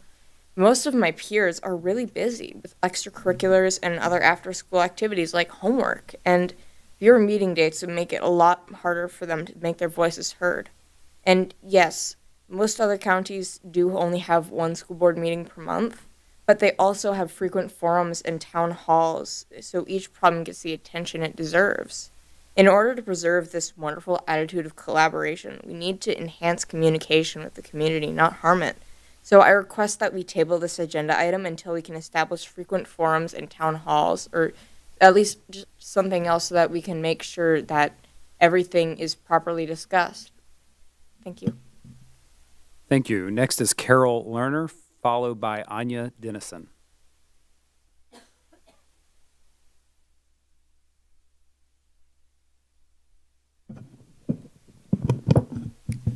Good evening. My name is Carol Lerner. These are serious times for education. For years, the defunding and culture war attacks by the Florida administration and the Florida legislature has made it difficult to be a school board member. Now we don't know what is in store for education with the U.S. Department of Education. As I said, these are serious times. For that reason, I am both thrilled and relieved that Liz Barker was elected and Tom Edwards reelected. Congratulations, both of you. These hard times will now more than ever require a school board that works cooperatively. I think we may have 4 board members who are willing to do just that. I would love to see Tom Edwards and Tim Eno serve as the board's leadership. I would like a rule change and make you co-chairs and alternate. I think that would be a really cool bipartisan type effort, nonpartisan effort. And I'm wondering, is it a sign that both have the same initials, TE? I didn't realize that until I wrote your names down. I said, huh. But let's put that model of cooperation in play and table for further deliberation with community input the plan to reduce school board meetings to 1 a week. You know, most districts would be so jealous about what we have here. If you look at all the people that are here, so we need to preserve that. There are pros and cons to both models. I did a short little study of about 16 of the biggest and medium-sized districts, and 11 of them, I guess it was 17, 11 had just 1 a month, and 6 had 2 a month. So, you know, but I also noticed that the ones that had 1 a month had a lot of separate meetings. Like tonight's meeting would have been separate. So they had 2 meetings this month, and most months they had 2 meetings. So there are different models and different ways that I think we can all participate. But let's do that cooperatively. Let's do it with more input. And we really didn't have any notice on that. In fact, I looked at the agenda very carefully, but somehow my eyes skimmed over. I just saw the title and presumed it was the same and didn't realize until yesterday that it was reduced in half. So let's not rush on this. It's an important decision. Thank you. Thank you. Next is Anya Dennison, and our last speaker will be Xander Moritz. Hi, y'all. I'm Anya. I and around 100 community members stood outside for an hour earlier while the swearing-in ceremony took place inside. The chairs in the room were empty, but we were told the chamber was at capacity. I appreciate Liz and Tom coming outside to greet everyone. We would really appreciate clarity on why that had to happen. I'm speaking on reorganization item 6. I'm looking for clarity around the 2025 board meeting dates. Like a lot of other speakers tonight, I wish that there had been a conversation about this change that included a plan for additional community engagement, like forums, public meetings, y'all know that sort of thing. In that conversation, I would love to hear about precedent and about data. I know that there are a lot of other districts that hold one monthly board meeting, and that seems awesome and exciting, but those districts also have plans to fill the gaps. My main concern is in making sure that these meetings stay accessible to the community. Fewer meetings mean limited opportunities for public input and engagement. How will you make sure that your constituents can still reach you, effectively voice their concerns, and connect with you as their representatives? Will there be alternative avenues of communication and participation? Basically, what's the plan? If reducing meeting frequency results in cost savings, which that would make sense, where are those funds being reallocated? I think that we've made really strong progress in rebuilding trust and open communication between this board and the public. Maintaining that progress is so crucial. Consistent communication is the absolute very best way to do that, to take care of that relationship between the board and the community. I don't know that our meeting schedule is something that's ready for change, especially right now, especially without a public-facing plan with other avenues for communication set up. So I am very genuinely excited to hear your thoughts, and thank you so much. Thank you. Our last speaker is Xander Moritz.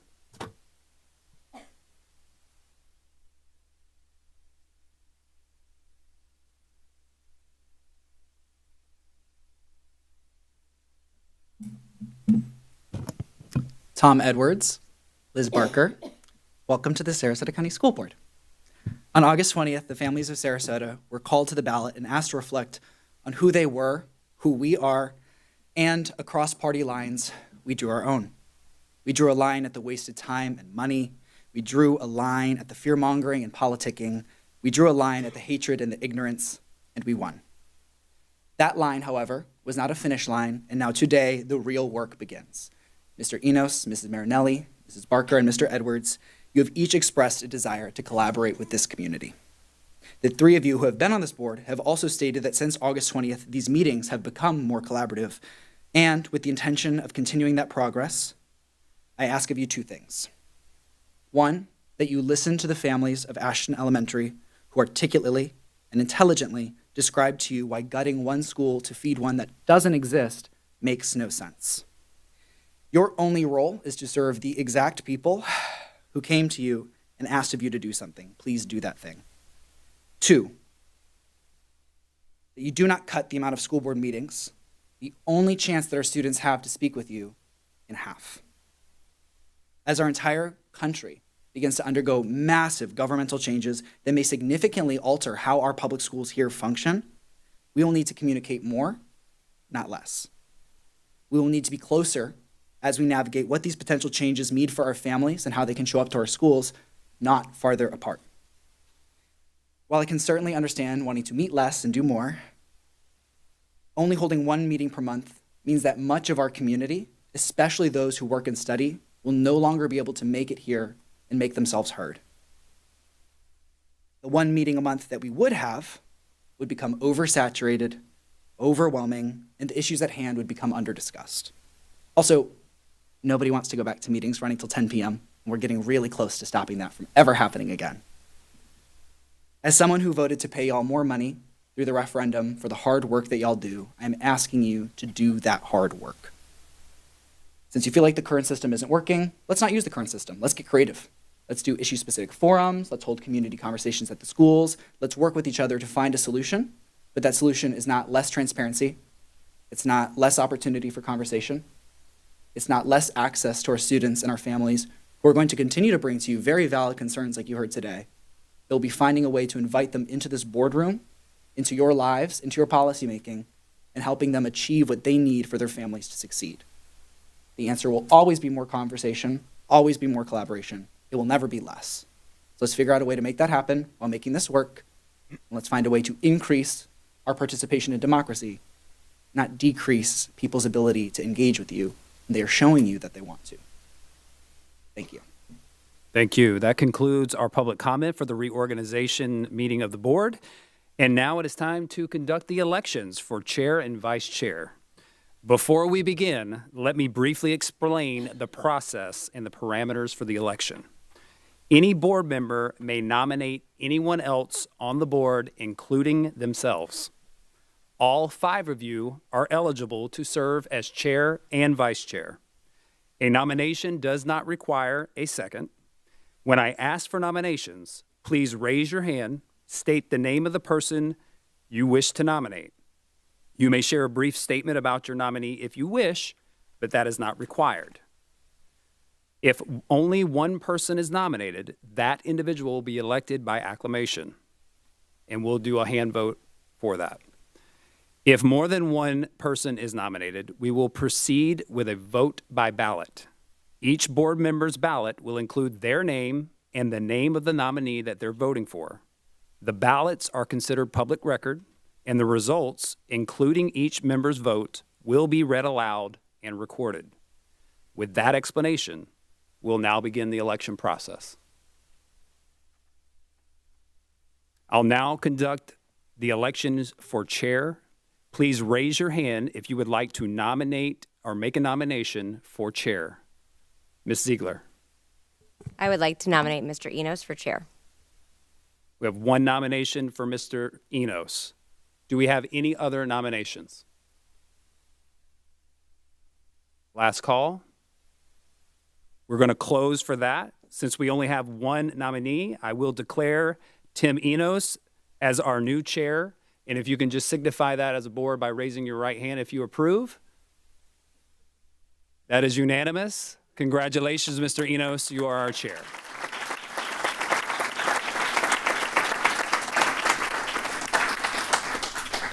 We'll now move on to the election for vice chair. Please raise your hand if you'd like to make a nomination for vice chair. Ms. Barker. I nominate Mr. Edwards for vice chair. I heard the community, and I think we are ready as a board to come together, and I think that that sort of partnership symbolizes that beautifully. So, Thank you. We have a nomination for Tom Edwards for vice chair. Ms. Ziegler. But I'd like to nominate Robin Marinelli for vice chair. I know that she has been a committed board member, but also a committed member of this district, and will continue to do a great job serving the community. Thank you. We have a nomination for Ms. Robin Marinelli as vice chair. That gives us multiple nominees for vice chair. So now Ms. Tompkins will be passing out your ballot. It will include your name. And if you will please proceed to fill out your ballot with either Mr. Edwards or Ms. Robin Marinelli as your nominee for vice chair. Whoever has at least 3 votes will be deemed vice chair.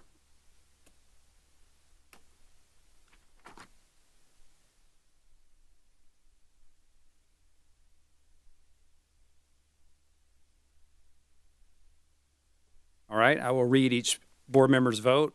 Robin Marinelli voted for Robin Marinelli. Liz Barker voted for Tom Edwards. Tim Enos voted for Robin Marinelli. Bridget Ziegler voted for Robin Marinelli, and Mr. Edwards for Mr. Edwards. We have 3 votes for Robin Marinelli. After tallying that, I will declare that Robin Marinelli will be the board's vice chair.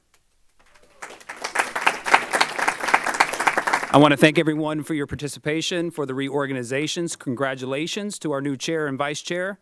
I look forward to working with you all in your new leadership roles as we continue to serve our community and advance our priorities. This will conclude this portion of the organization meeting. We'll now proceed to the next item, and I will pass the gavel over to our chair.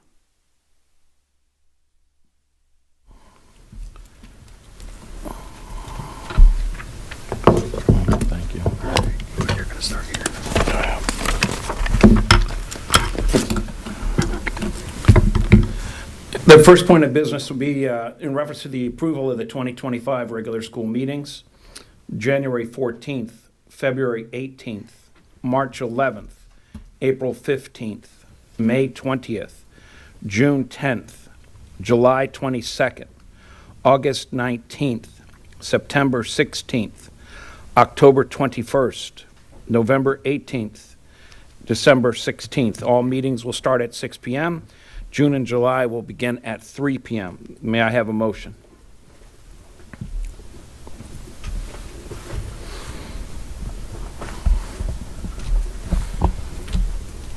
I make a motion that we approve the new regular board meeting dates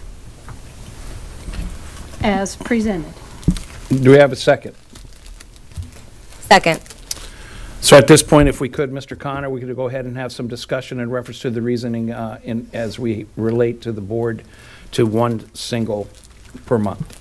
Yeah, thank you, sir. I will say this was a item brought forth by me to the board in relation to the efficiency that we have come together as a team, really working collaboratively with this board over the last year and a half, and have demonstrated that we are able to accomplish a lot of what we need to. And I understand the public's concern around lack of opportunity and access during these meetings. And I want to assure you that we did consider that in that decision-making as going to one meeting, knowing that we had recently approved the split of our public comments and giving more opportunity. We had typically have added, or we've had 3 minutes up until, I'd say, a few months ago when we made the decision as a board to move to 2 sections, having 3 minutes for agenda comments as well as 2 additional minutes on the back end for general comments. And so having that particular addition to the board meetings in my mind was not necessarily detracting necessarily over the course of the access for public comment. We are required by statute to have at minimum 1 board meeting per month. Doing this in several different counties, I've had the opportunity to serve in school districts that have done this very efficiently with 1 per month. It does require coordination of the team to make sure things are done on time.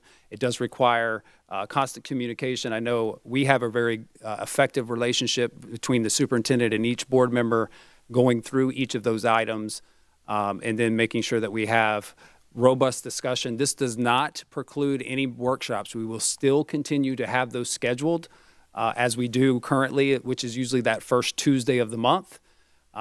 If you look at the data and you look at where we're at with our 3 o'clock meetings right now, that's prohibitive to a lot of people to get access to get here, to come and to make public comments. And so we typically have not seen a lot of participation in public comment at those 3 o'clock meetings.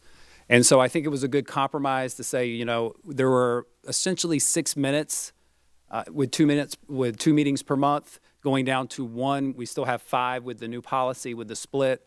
So I thought that was a great compromise. I do say that by statute, the superintendent, the board chair, or the majority of this board could always call for an additional meeting at any time if that is necessary. And I do agree with a lot of the comments that were made. You know, there are some heavy hitter topics that may confront us in this year and in the future. And we reserve that right to continue to do that. And I think the board would be unanimous in that. So it's not in any way to try to limit transparency or to limit public comment, but to work in an efficient manner. And if it at all this doesn't work, we can absolutely revisit this at any time and make adjustments as necessary. Any other discussion? Ms. Barker?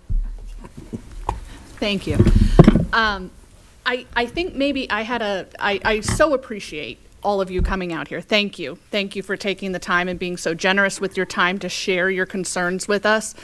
I had a maybe slightly different take on it. My thought was that when we hold the 3 o'clock meetings, those agenda items don't get the same attention that the agenda items at the 6 o'clock meetings get. And so to me, it was a common sense solution to try to make sure that all the agenda items got sort of equal eyeballs on them. But your points are well taken, that perhaps we are not in an era where that makes sense right now. So I'm wondering, Mr. Superintendent, we do need to pass this tonight, or is there a chance to, as some folks have asked, to sort of work through what that might look like? So currently, Board Policy 2.22 does state that at this meeting, at the reorganization meeting, we would set that, but at any time, we can readdress it. So we would need to make probably a decision tonight, and then any adjustments are absolutely possible in future meetings. Thank you. Ms. Ziegler? Thank you very much. I really appreciate all the comments to this, and I think it is a really important one. I know that the reason I asked for the 1 minute was because we have so many people here waiting. I really appreciate everyone's patience, but it's not to diminish or reduce people's time because we don't want to hear it. And just quick history lesson, because I think it's important. In 2014, when I got on the board at 14, they didn't have workshops.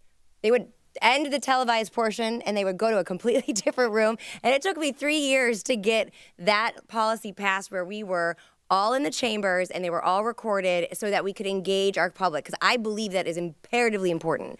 And so we've come a long way, and I don't think it's important. I don't want to see us go backwards. I honestly think that this affords us a lot more nimbleness, if that's even a word, to allow us to respond to the unique issues that do demand a little bit more attention, and narrowing in on those. I think that one of the questions when this was raised before that I'd asked the superintendent was, because we have a number of contracts and a number of items that are operating business, or just kind of the operating of the district, making sure that we have the staff is able to kind of fast track everything so that we aren't scrambling. Because what I don't want the board to have a situation of, we have to be forced to pass something because we're limited on a board meeting and there's a deadline to it. And what has been so encouraging is to see how efficient and how talented this group has been to really allow all of the systems to go in a cohesive aspect, that we are ahead of the game and that we won't be, our hands won't be tied. And so I want to commend you guys for that, because that has not been the case for a very long time. And so it moves forward. I know we talked about the 3 o'clock and the 6 o'clock. That had been the way it had been done years before, and there was some members of the community who would work in the service industry or so, and nighttime meetings were harder. But as was stated, we really don't have as robust public comment at the 3 o'clock meeting. I know it is incredibly hard for families and parents and even students to come to that 3 o'clock meeting. So my hope for this is that we can be more creative. I would love to see, we have talked about this before, maybe this is the best time to do it, that board members have office hours specified for community members, and maybe we have them in the evening so that we are not hampering immediate access. Yes, you can email, but there's absolutely a difference when you're able to have face-to-face, even if it's during public comment, which can sometimes be intimidating. But I agree with the members of the public, and I don't think anyone on this board wants to limit the access for us to hear from you. And so my hope with this is to evaluate how it goes. I'll support this, but to really go above and beyond when it comes to what are we doing in January? How are we reaching out to the community? What are we doing in February?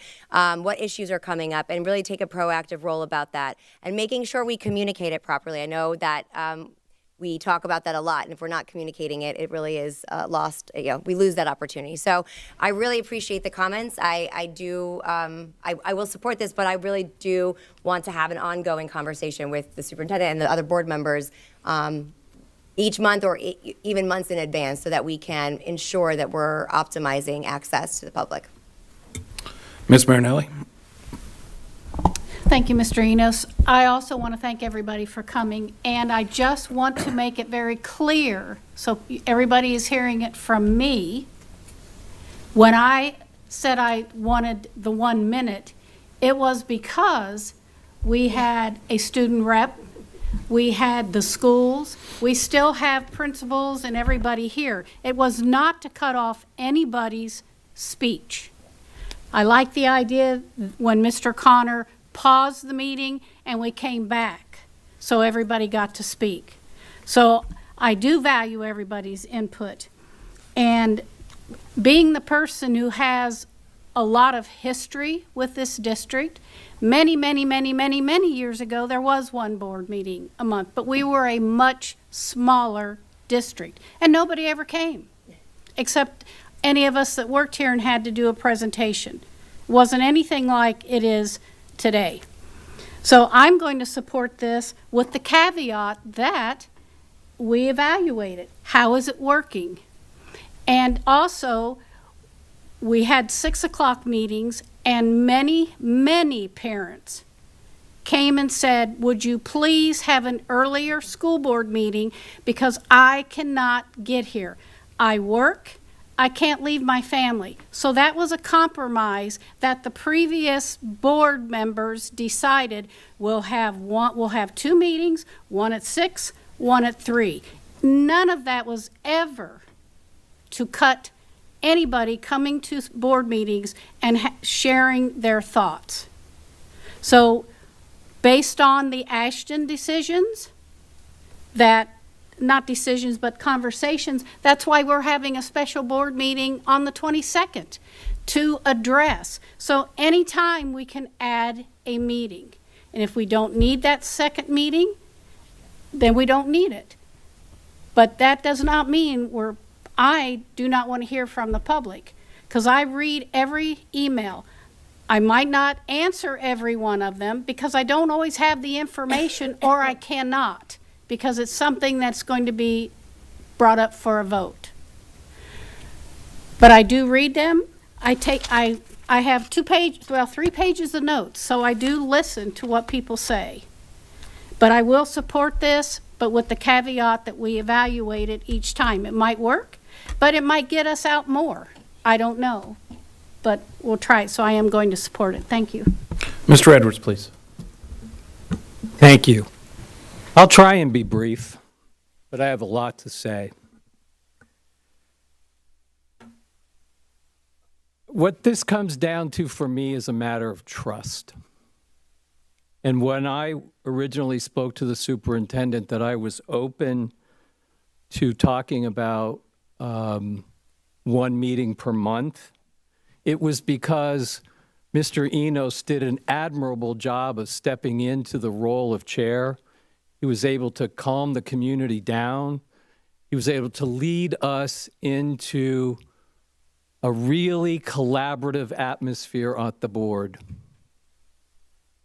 But the board just tonight broke my trust in the way that they arrived at the 4-1 votes that were crammed down my throat and the public's throat for the years prior to Ms. Barker arriving here. And so what I hear, once again, is a partisan board driving an agenda, period. And why I won't be supporting 1 meeting a month is because Mr. Connor said to me, oh, we could have special meetings. Well, Mr. Connor, every time I asked for a special meeting over the last 2 years, whether it be of the chair or of the superintendent, I was denied because the only people who can grant special meetings are the chair or the superintendent. So when it comes down to listening to the public, because I do hear the public, that's why I was concerned about Sky Ranch, why I asked for extra consideration, and why I will not support 1 meeting a month, because we can't get through this meeting, a special meeting, and the board meeting, and it's already 7:45 tonight. And do you think, unless the board agenda drives it to their votes, period, end of statement, because when I got here as a school board member, what I saw was a collegial rotation of board. Mrs. Ziegler was in a minority situation on a board, and they put her into board chair collegially because it was the way to operate. It was the way to share committee assignments. It was a way to be a collaboration, but that's not who this board demonstrated once again. And so I will not be supporting this. One last thing that I will put out here, because I've sat here for 4 years, and the prospect of listening to public comments for another 4 years where board members get attacked by name, whether it's me or Mrs. Marinelli or Mrs. Ziegler, I'm quite frankly tired of that. You can disagree with us, and if you have a real place that you want to discuss with that, email them, email me. If you don't like my LGBT, then email me and talk to me. Not try to go viral, because it's not only painful for the people that have to sit here as colleagues and hear it about each other, it's painful to the community. You're hurting yourselves. That's not who we are. So I will not be supporting this, and as I've stated, it has to do with trust.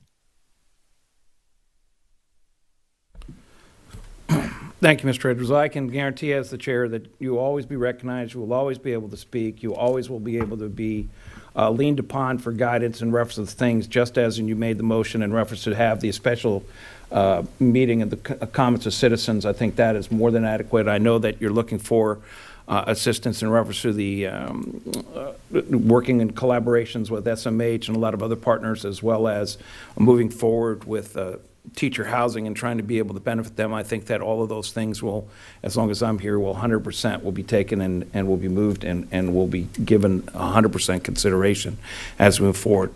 In reference to this actual piece, in reference to the once a month meeting, you know, I spoke to Mr. Connor about it.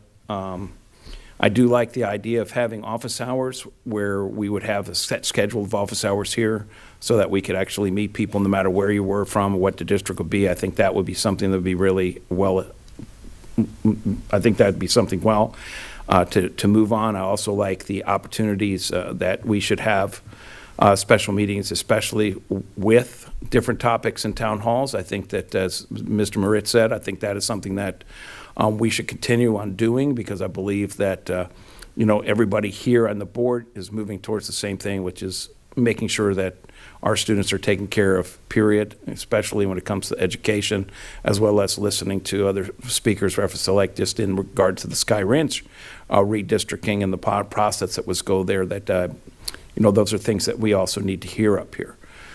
You know, for that, in reference to this, you know, I hate to say that I could take it either which way. I mean, I definitely want to make sure we have as many meetings as we need to as we move forward, because I think that is something that's significantly important.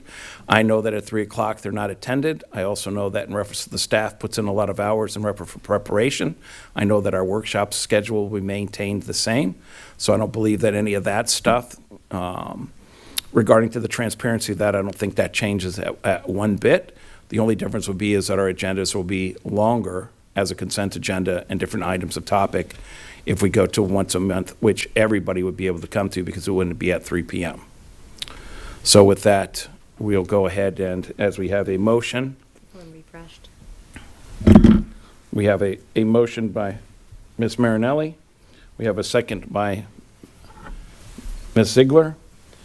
If you make sure that you refresh and vote, please.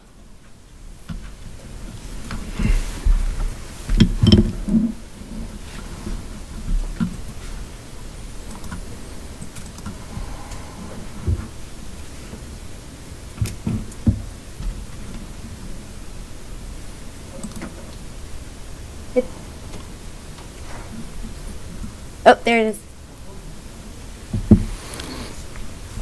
Motion carries 3-2. Next is the suspension of the reorganizational meeting convening of the Finance Corporation. The annual meeting confirms and ratifies all actions taken by officers and directors and elects the chair as president and the superintendent as secretary and treasurer. May I have a motion?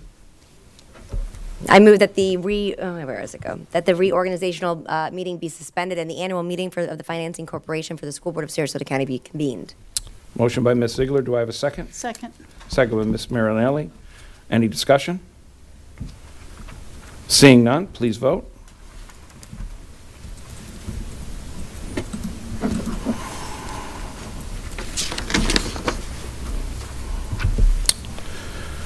Motion carries 5-0. Next on to the election of officers with regard to corporations. Corporations are required to submit an annual report to the Florida Department of State, Division of Corporations. This action will update the elected officers of the Financing Corporation to the current chair and superintendent. Do I have a motion? I move that the board elect Mr. Enos as president of the corporation and Mr. Connor as the secretary and treasurer of the corporation. Do I have a motion? Wait, I just gave you one. Second. Oh, sorry, Second. Ms. That's Ziegler. okay. Second by Ms. Marinelli. Any discussion? All in favor, please vote, or just please vote.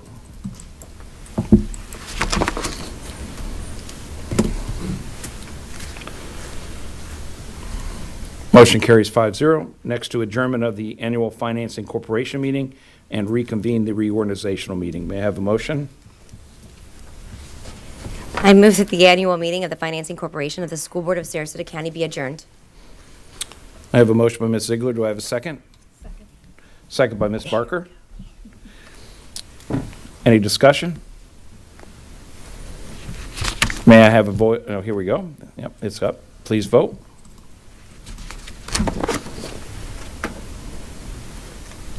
Motion carries 5-0. Reorganization meeting to be adjourned. May I have a motion? I move that we adjourn the reorganizational meeting. Motion by Ms. Marinelli. Do I have a second? Second. Second by Ms. Barker. Yeah, okay. Any discussion? Please vote.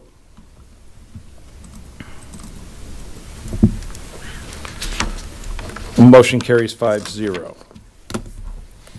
That concludes the reorganization meeting. Now into, would we like to take a 10-minute? No, as I see the employees are like 30-minute recess, is that what you're saying? Oh, my Lord. I'll just say, if you're good with the seating arrangements with the chair and the vice chair for this meeting, and we can do that. Yes, sir. We don't, yeah. See no issues there. Okay.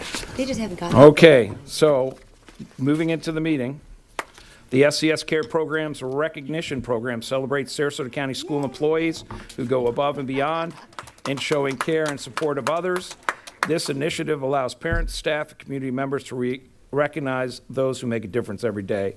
Craig Maniglia, Director of Communications and Government Affairs, will spotlight this past year's Cares of the Month recipients, celebrating their exceptional efforts of our staff.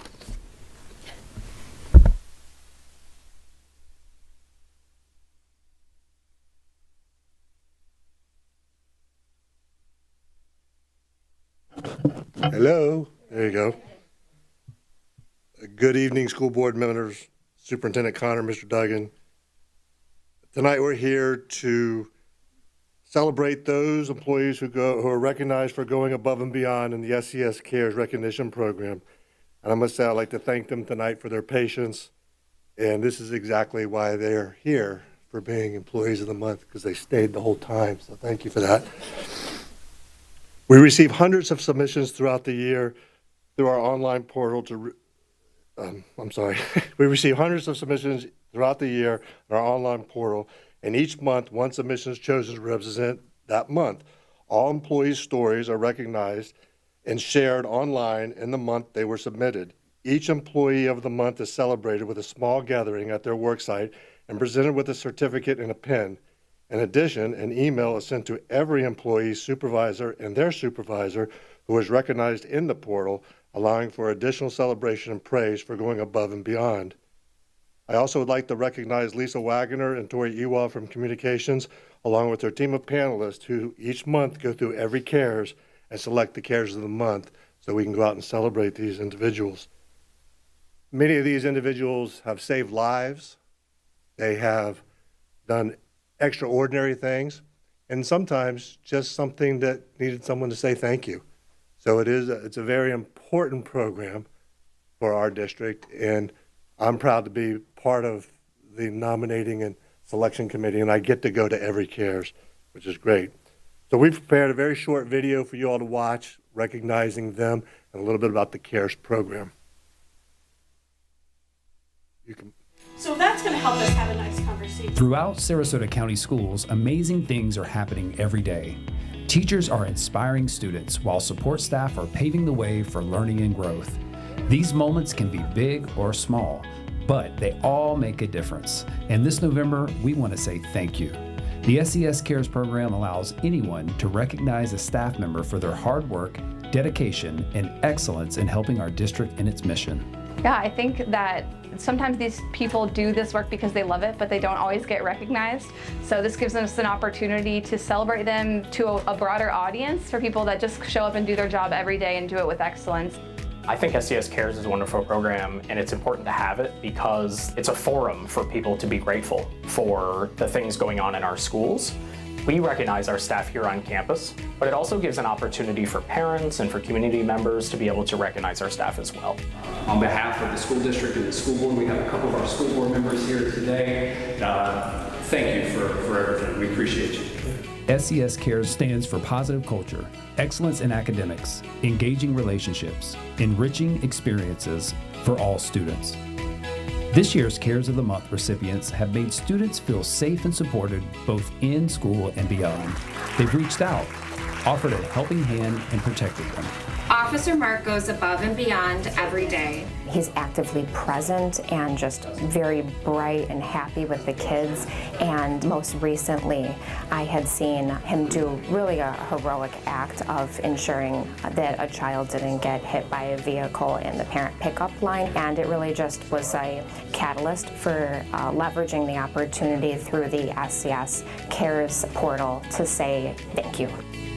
I was so excited to celebrate the Heron Creek Middle School team. They made the biggest impact on their attendance in all of Northport and Venice. They made phone calls, they did home visits, they just made really good relationships with students, and it wasn't just about moving a percentage, it was about building relationships and moving forward with students. So it was a team effort, people that maybe wouldn't always be recognized, and I think their efforts really deserved that support. They've offered amazing service to our staff, families, and community.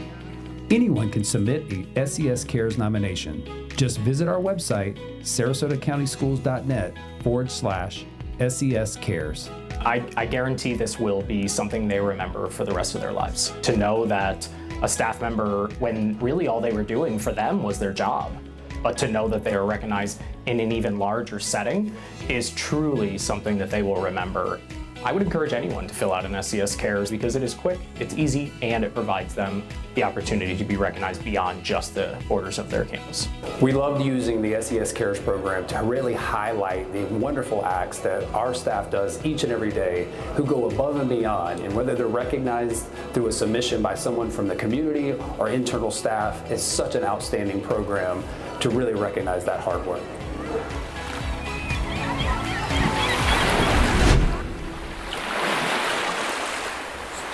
Very good.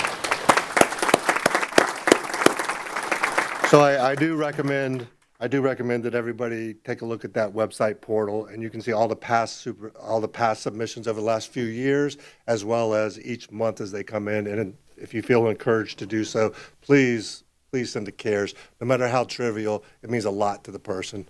Now we're going to move on to the PowerPoint that I prepared here, and I'm going to call up each of the month CARES person. If you would come up to the front, and Emma here will help you line up, and then we'll get a group picture with the school board members, superintendent, and the superintendent will also give you one of his coveted challenge coins for the work that you've done here for our district. So the PowerPoint, please.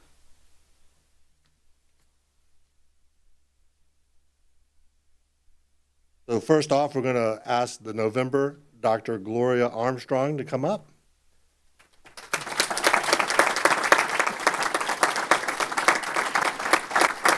Followed by Kelly Conforti, here in honor of Patty Conforti.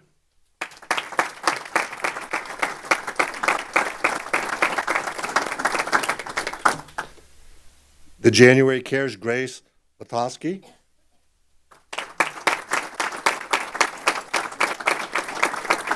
February, Nikki Shepard. In March, we had Sherry Marconi. In April, we had Enrique Rick Estavillo.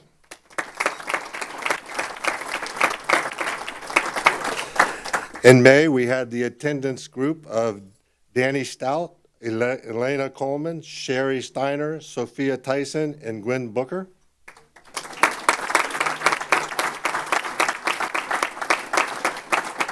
And for the summer months, we had Jim Camello.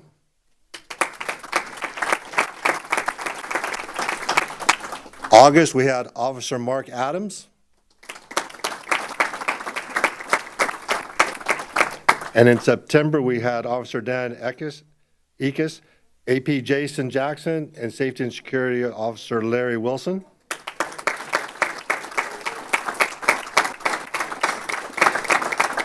And for the month of October, Israel Perez.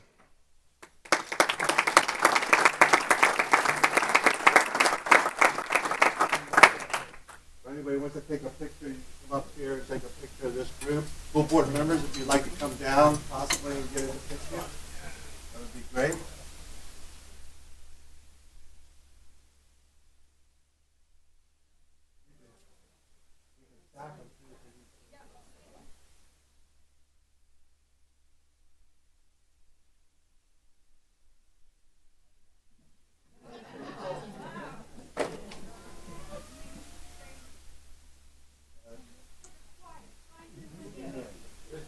I'll have more coming in.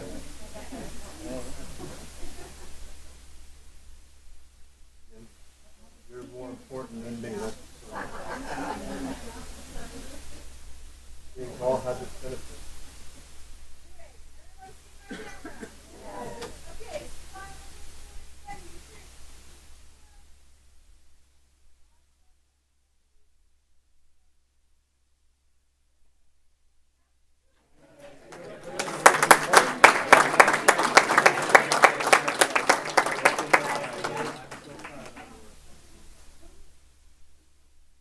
So again, everyone, thank you very, very much for being here this evening and celebrating these wonderful people. And don't forget to submit a CARES. Oh, if you don't mind, stick around for a few minutes. The board members would like to say a few words.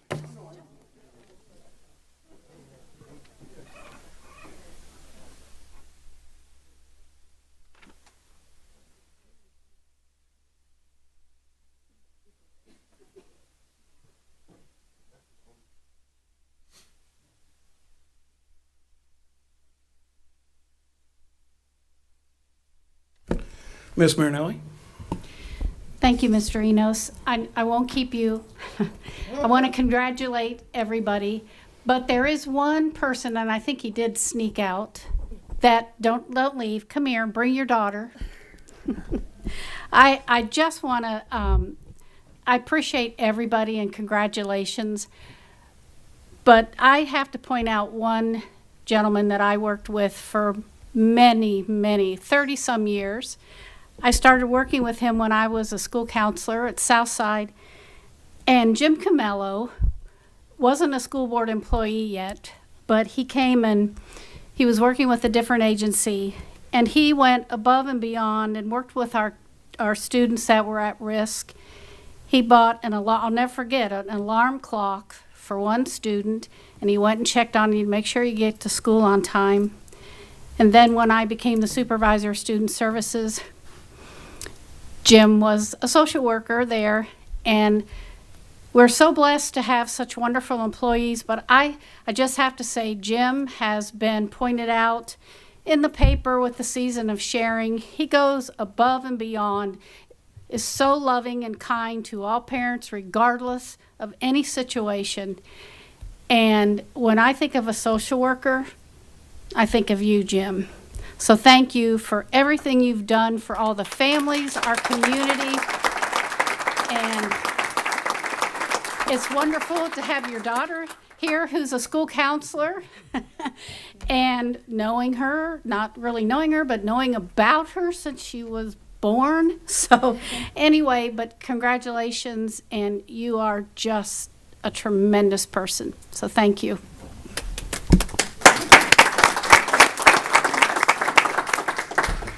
We'll continue to proceed. Superintendent Connor, your report, please. Thank you. I'll move fast tonight. Thank you for your attention and hanging in there. And again, thank you to our SCS Cares recipients over the last year. Tonight, I want to highlight our consent agenda items. There's a few things. I knew Mr. Enos would really love this one. It is an approval of affiliation agreement with the Florida State University as we are pursuing students with education degrees at FSU to complete their classroom experiences and observations here in Sarasota County. We're proud to affiliate ourselves with the Florida State University. Consent number item 8, approval of the vocational instructional program agreement between Anna Maria Oyster Bar and the School Board of Sarasota County. What an awesome opportunity to provide eligible students with disabilities with direct instruction in job training. And we've been doing these agreements with a lot of companies, and we've been very fortunate. And this is just another, if you know the owners of Anna Maria Oyster Bar, they are very dedicated to education. I happen to be in Leadership, Florida with one of them. And what a great experience, and we're really appreciative of this opportunity. Item number 11 is several field trips that will be approved tonight. It is Sarasota High School's marching band going to DC and Annapolis, as well as Northport High School going to New York City. Pineview Chorus will be going to Boston, Plymouth, and Salem, Massachusetts in March. We want to congratulate, we had a great time last week unveiling our finalists for Teacher of the Year, and we had 3 outstanding recipients of that. Our Elementary Teacher of the Year for Sarasota County this in 2025 is a 2nd grade teacher at Taylor Ranch Elementary, Miss Rebecca Zeck. For our Middle School Teacher of the Year, congratulations to Maggie Higgins, who is a foreign language teacher at Pineview. And our High School Teacher of the Year is Kelly Roselle, who is a social studies teacher at Venice High School. Congratulations to them.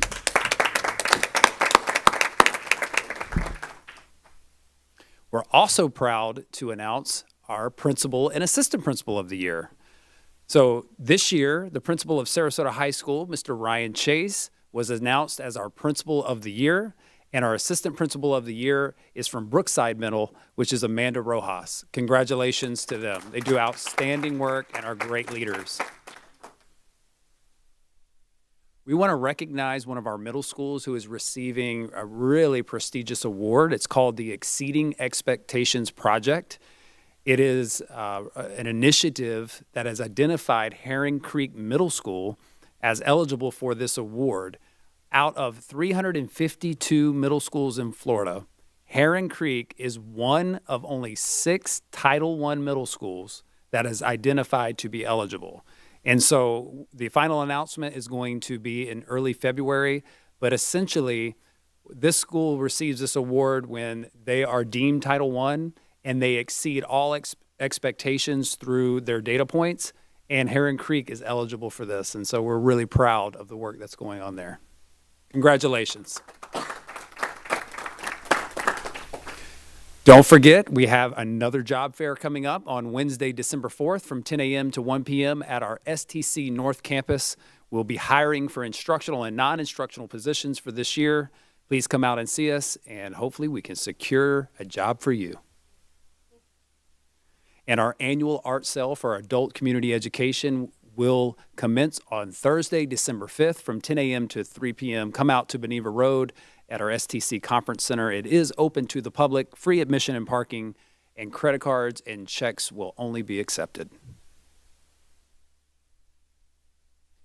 And again, we have a few observances for coming up here in the next couple of days. We have the Special Education Day on December 2nd.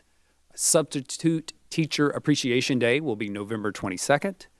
And don't forget, we're off next week. Most of us are off. Not all of us. Not all 12-month are off, but they can take off. But our students and our instructional staff will be off in observance of Thanksgiving. And it's a well-deserved break. It's been a pretty challenging start to the school year with stops and starts and storms. And they deserve this break, and we're looking forward to it. And that is it. Thank you.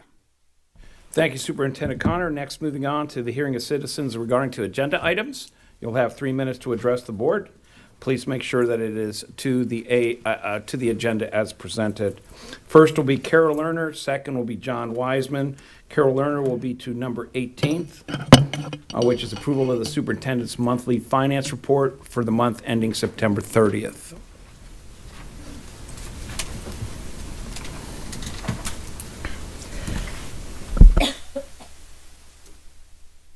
When I looked over the agenda, I really didn't plan to speak because I didn't see anything that stood out to me.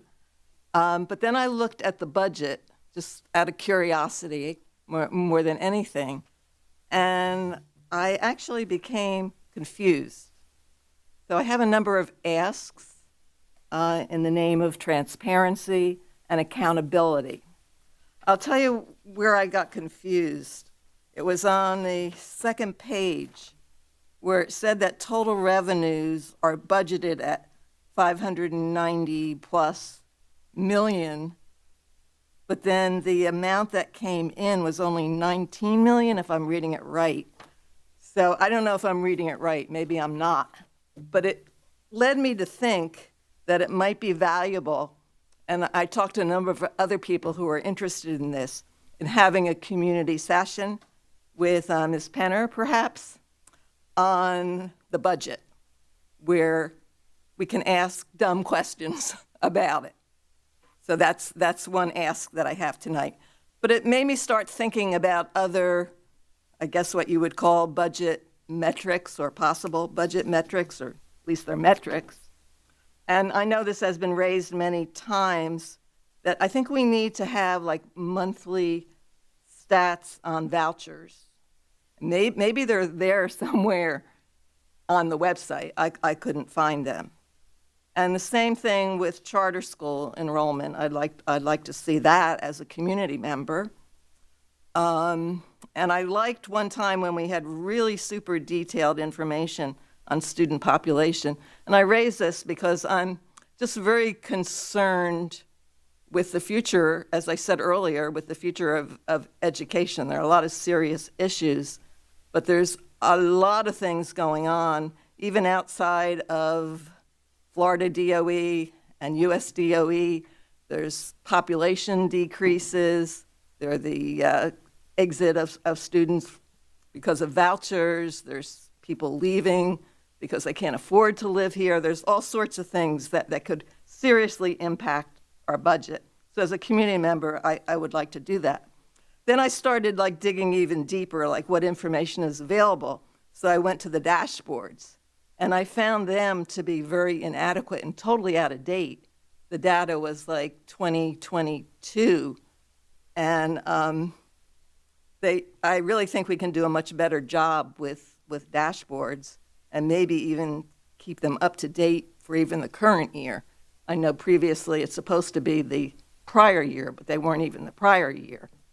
So I'm just asking that we do a better job in this area. And as I Thank you, Ms. Lerner. Next is John Wiseman in reference to item number 17, which is approval of the ranking of qualified and certified design build firms to provide design build services projects pursuant to non-exclusive continuing contracts for 2 years with an option for a 1-year extension. Thank you. Good evening. My name is John Wiseman. I live in Nokomis, Florida. I'm here as president of JP Wiseman Construction. Recently, we applied for the design build continuing service contract, and it's on your consent agenda this evening. Staff has recommended that the first 10 contractors be accepted for negotiation with continuing service contracts. In the scoring, we were ranked number 11. We missed being number 10 by half a point on a 50-point scale. We are not here to protest. We have great respect for the staff, the system, and the format for these type of projects. We are disheartened because we are not in the top 10. We do believe we deserved a better grade, and we would like to be further considered. We do this type of work very successfully in other districts. My employees do live here, and we are all committed and invested in this community. Our kids either go to school or went to school in the district. We are hopeful that you will be willing to add one more team to this consideration. To that end, we took these previous steps. Mary Doherty, Executive Director of the Gulf Coast Builders Exchange, reached out to board member Tom Edwards. After I spoke with Mary about this, I'm a longstanding board member of our local association. Mary also went with me to meet with Superintendent Terry Connor and Deputy Superintendent Dr. Kemp. They were very kind and gracious with their time, and I greatly respect and appreciate how busy they are. They did accept my documents for further review. Last night, I called my son's old baseball coach, Tim Enos, and expressed the same request. We applied for consideration 3 years ago when we started our company. It was very young. We were told in our after results meeting that it would be best for us to wait for the next award of the continuing services contract, which is what is currently before you now. One of the many things we did in the interim was to give time and money to the sales tax referendum 2 years ago. I believe I was the only contractor in town putting signs in the ground myself. I did use my PhD, which is post-hole digger. As stated, I have a great local team of employees. They are homeowners, taxpayers who deserve a chance to prove themselves building for our local school district like they're doing elsewhere. They do great work there. I'm accountable to my team, so I'm here asking you to give them a chance to prove their value locally. In this current round of selections, the same 7 contractors that were selected 3 years ago were selected again, all good companies. The 3 new companies that were selected are all multi-state or national companies. Without further consideration of our local company, no new truly local companies will have been given a chance to prove themselves to the district in over 8 years. We are respectfully asking, as a student would ask a teacher, can you take another look at my paper? Or would you be willing to give a committed local company a chance by making the total considered 11 instead of 10? Again, I appreciate the time given to us by the board members, Mr. Edwards, Mr. Enos, as well as Superintendent Connor and Dr. Kemp. Would truly enjoy working with all of you. You have an excellent staff leadership, and we appreciate all of you leading this A+ school district for all of our children. Thank you all. God bless you. Thank you for our schools and our students. Thank you. Thank you, sir. Moving on next to Superintendent Connor, any additions or corrections to the agenda? Yes, we do. Item 6, we had an addendum added, which is the instructional classified personnel report. Thank you, sir. Do I have a motion for the consent agenda to be approved as presented? I make a motion that we approve the consent agenda as presented. Motion by Ms. Marinelli. Do I have a second? Second. Second, Ms. Ziegler. Any discussion? Seeing none, please vote.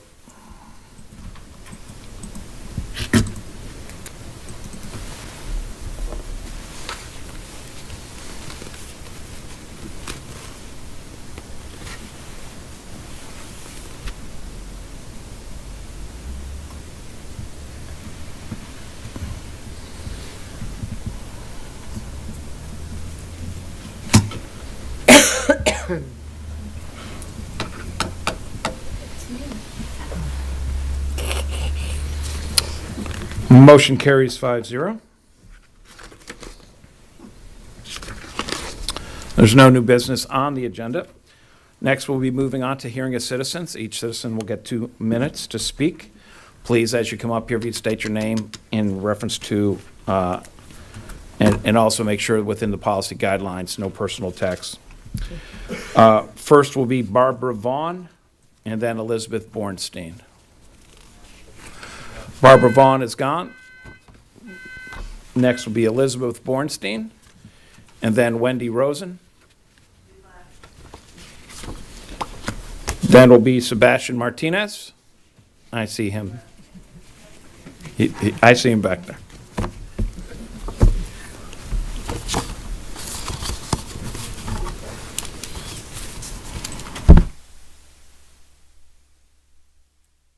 Hello again. This is really strange, by the way. It was better over there when we can see you. I have to kind of get over here to see you. I'm Elizabeth Bornstein, a parent of a student in the district. So I'm speaking a lot tonight. I don't really like to speak at all, but these are really important issues. So in the Department of Transparency and Trust, it's a late night, but you guys all have a lot of homework to do. A lot of homework to do. This is not a good start. Not a good start at all. And Mr. Enos, I couldn't be more disappointed in your voting tonight. we had an opportunity to bridge the divide, to really work through some of the divisiveness, to really try to overcome the political, I don't know, dramas of this board. You really didn't help us to get off on a good footing. So I'll look forward to seeing better choices in the future from you for our students, every day. And not just red versus blue. It was a very political choice you made tonight. This meeting is like endless. It's like ongoing. It's like fragmented pieces of meetings going back and forth. It doesn't work. You need 2 meetings. They're going to be late nights. People are leaving. You have SCS cares. They deserve to be acknowledged more formally, more effectively.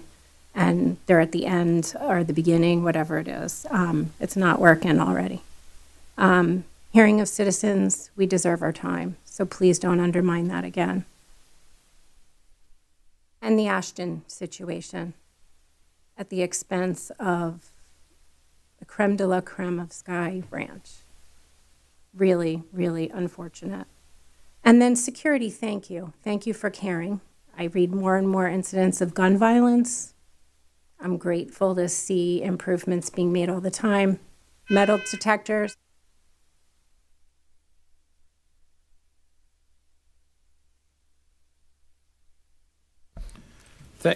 Thank you. Sebastian Martinez, then Idia Miller.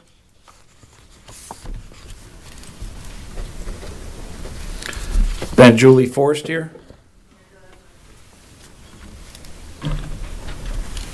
Hold on. Then Carol Lerner. Go ahead. Good evening, ladies and gentlemen of the board. Like Mr. Connor said, this is democracy at its best. But this meeting was a mess between the jumping back and forth, regular, special, back, presentations, and only scheduling 15 minutes for the reorganizing meeting, which included completely changing our board meeting schedule, which limits public comment. But I do appreciate your comments on explaining all that. The one thing I think every board member should understand by now, or the one thing every community member, regardless of party, Republicans, Democrats, NPAs care about, is public comment. Republicans stood out in the sun in order to increase time to 3 minutes, which I'm heavily in support of.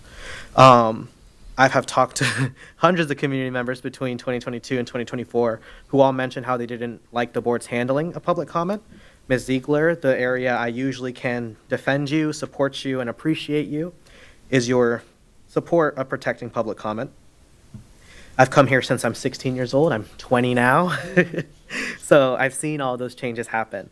And I understand the history of your contributions as well to the board. You mentioned caring about students, superintendent, about having them going home late. But if students come to speak at these meetings and there's only one meeting and say hypothetically 5 controversial items, that's going to extend the meeting time, then those meetings will run late to 10, likely later. And so what happens to those students who come and address the board as well? You also mentioned legislation requiring that the board meet at least one time at a minimum a month, but Sarasota has never accomplished anything or gotten to where we are by doing the minimum. And so I hope, like you all mentioned, revisit the schedule or make expansions to safeguard public comment, because we shouldn't oversaturate our meetings or blow through hundreds of thousands of dollars of taxpayer dollars during the board meeting. Thank you. Thank you, Carol Lerner. And then Anya Dennison.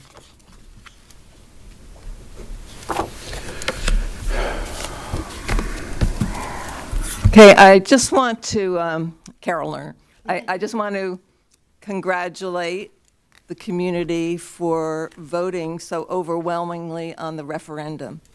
It really shows how much people in our community support education. It also was reflected, as people have said, earlier on the school board election, but not just only here in Sarasota and Manatee. 2 excellent school board members were elected, and just in this most recent election. And then throughout the state, The candidates that were elected were very, very pro-public education and basically said no to the culture wars, no to defunding, yes to supporting public education. So I think there's some really good things happening. I was also very, very relieved that the question on the ballot to make school boards partisan went down. I think that is so critical. And sadly, I think it was reflected tonight. Just because we have nonpartisan elections doesn't mean there's still all this partisan stuff going on. And I just really hope it stops and people make their vote not thinking of what party they belong to, but what the issue is and what their right vote should be. So that's all I have to say. Thank Good you. night. Ms. Dennison, then final speaker will be Michelle Posey. Hi y'all, I'm Anya again. I'm really proud of the teachers that came tonight about Sky Ranch's redistricting, and I'm really hopeful that you can work to find a solution. I think that students deserve to keep their incredible teachers, not be separated from the friends they've made at school. Teachers deserve stability, job security, and to maintain the relationships that they worked to build with their students for so many years. I know that folks have talked about how scenario 2 from the proposal seems to best reflect the needs of the community and reduces the harm that it's projected to cause. And I really hope that you're able to meet their needs. If the path forward isn't clear, I know that redistricting is a whole situation. I know that the same teachers who came here tonight would be willing and excited to meet and share their thoughts if you invited them to. I also wanted to second the comment about the budget during agenda comment. I think that a budget overview or workshop or just something of the sort would be helpful, and I would be interested in attending. Thank you so much, and have a great night. Thank you. Michelle Posey?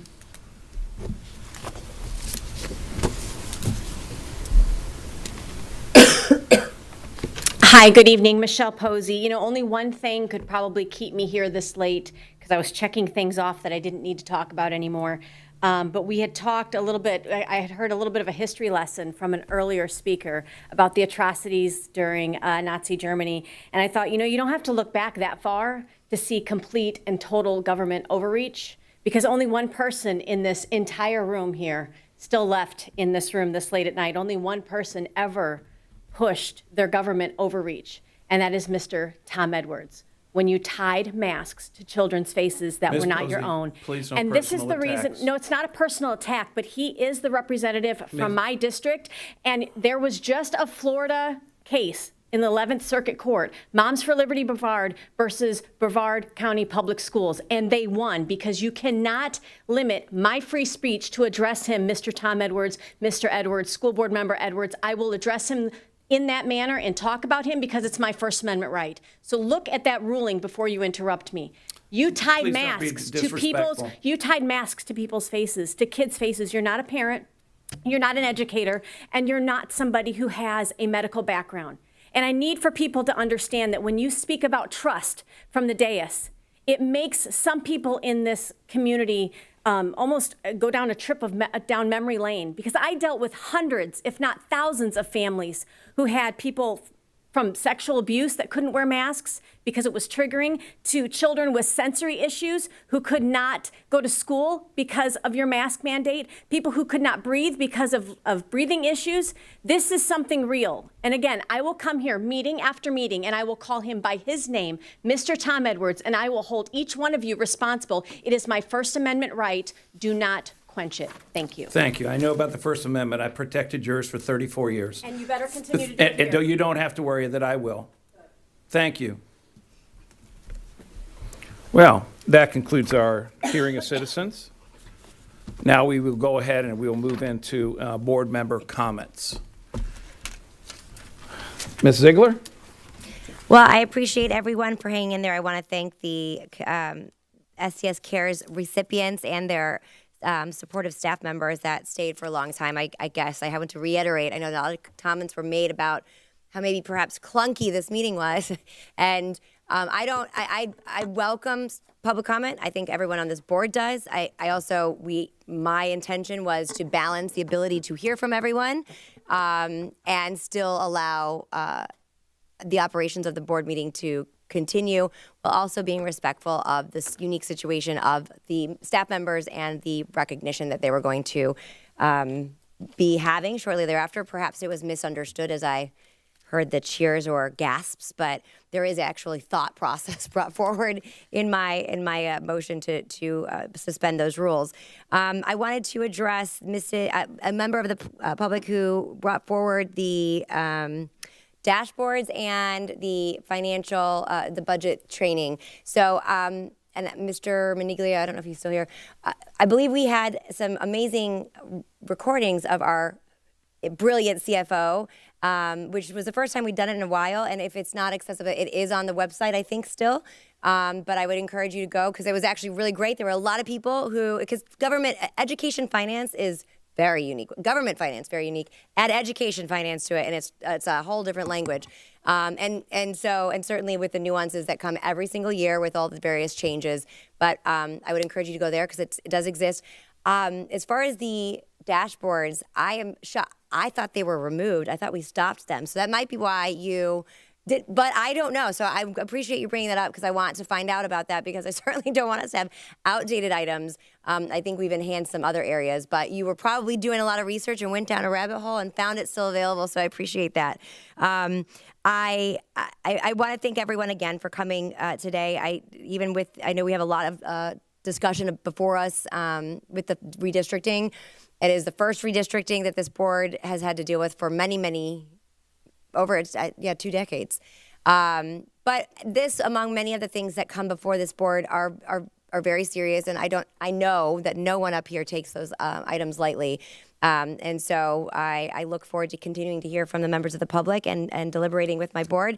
Welcome, Mrs. Barker and Mr. Edwards. We welcome back, and I hope everyone has a good night. Good job, Mr. Enos. And congratulations, Mrs. Marinelli. I am done. Thank you. Ms. Marinelli?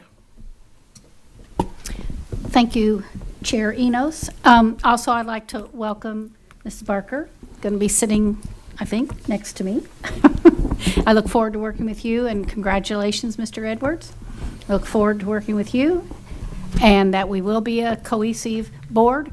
Obviously, we're not always going to agree on things, but the one thing that we usually agree on is the majority of the agenda and everything that involves students, whether it's their safety, their emotional health, and most importantly, student achievement, and making sure they're ready for the world when they leave us as 12th graders. So thank you all for your comments, and good night.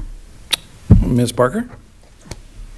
Well, I just want to thank this board in particular and the superintendent and his staff because I was given a very warm welcome and I was absolutely set up for success, and I want to acknowledge that with each of you. So thank you. Thank you very much. And thank you to the public for coming and sticking by us. I also was thrilled to hear about Heron Creek winning that award because I spent some time at Heron Creek last week and I was so touched. The principal there is excellent and her staff adores her, and you can tell that the folks there are really, really passionate about their students. So that was a wonderful thing to see. And on a little bit of a personal note, I really enjoyed being on the bus tour to surprise the Teachers of the Year. It was so exciting, and my daughter's teacher was recognized, Mrs. Higgins, and my daughter had her both in 6th and 7th grade. So she's made a huge impact just to us personally, and so thank you so much to all the Teachers of the Year, and thank you to the district and our community partners for putting that together for us. So I'm thrilled to be here. Thank you. Thank you, Mr. Edwards. Thank you. Let me start by saying thank you to the SCS CARES recipients, not only for the service that you were acknowledged for, but your incredible patience. So they're probably gone, but I just wanted to acknowledge them. I wanted to also congratulate the Teachers of the Year. That's one of the great reasons to be a school board member, is to be on that tour and to see their faces and to be part of that surprise and to acknowledge their great work. Principal Chase, congratulations. Amy Rojas, two of my favorite employees in the school district for Principal of the Year and Assistant Principal of the Year. I just want to put this in the form of trust and transparency, that we have a workshop agenda item to discuss that one meeting a month. And I'd like to formally say it so that it gets put on an agenda. It's public and we can talk about it, because I did not hear one person say it was a good idea, and nor did I get one email that said it was a good idea, and yet we passed it. So I would like to talk about that. On the other hand, while we're having that discussion, I just want to say that when Mr. Connor got here, I went to every listening tour. There were hardly anybody there. And when he was doing his referendums, nobody showed up. So I get that there are other ways to skin the cat, but what we really have are public that are challenged to be here or to be available for those kinds of events. So I think it's something that warrants an amount of discussion. So I am asking that it gets put on a workshop. Lastly, I would like to welcome Mrs. Barker to the school board. What a welcome voice. Thank you for being here. And congratulations to Mr. Enos and Mrs. Marinelli. Thank you, Mr. Edwards. I also, that the vote on the once a month, I think that that's something, I definitely would want to put on the workshop if we can do that. Also, I think that we've talked about doing some transparency in reference to the budgeting, because I've heard that from a bunch of people. I think that would be, I know Ms. Penner is amazing as the CFO and be able to handle any questions that are being put out there, to be able to, in reference to the concerns that people will have. As we move forward, our next scheduled meeting is November 22nd at 11. I'd also say, thank you to Ms. Barker and Mr. Edwards. I appreciate that they're on the board. I know that we'll just continue to move forward in making the best decisions we can as it relates to kids and become more and more cohesive as we go down the road. That's my commitment at 110%. So with that, next, after that is going to be our next regularly scheduled meeting is Tuesday, December 10th at 6 p.m. Do I have a motion for adjournment? So moved. Ms. Marinelli, second. Second by Ms. Barker. All signify by saying aye. Aye. Aye. Meeting adjourned.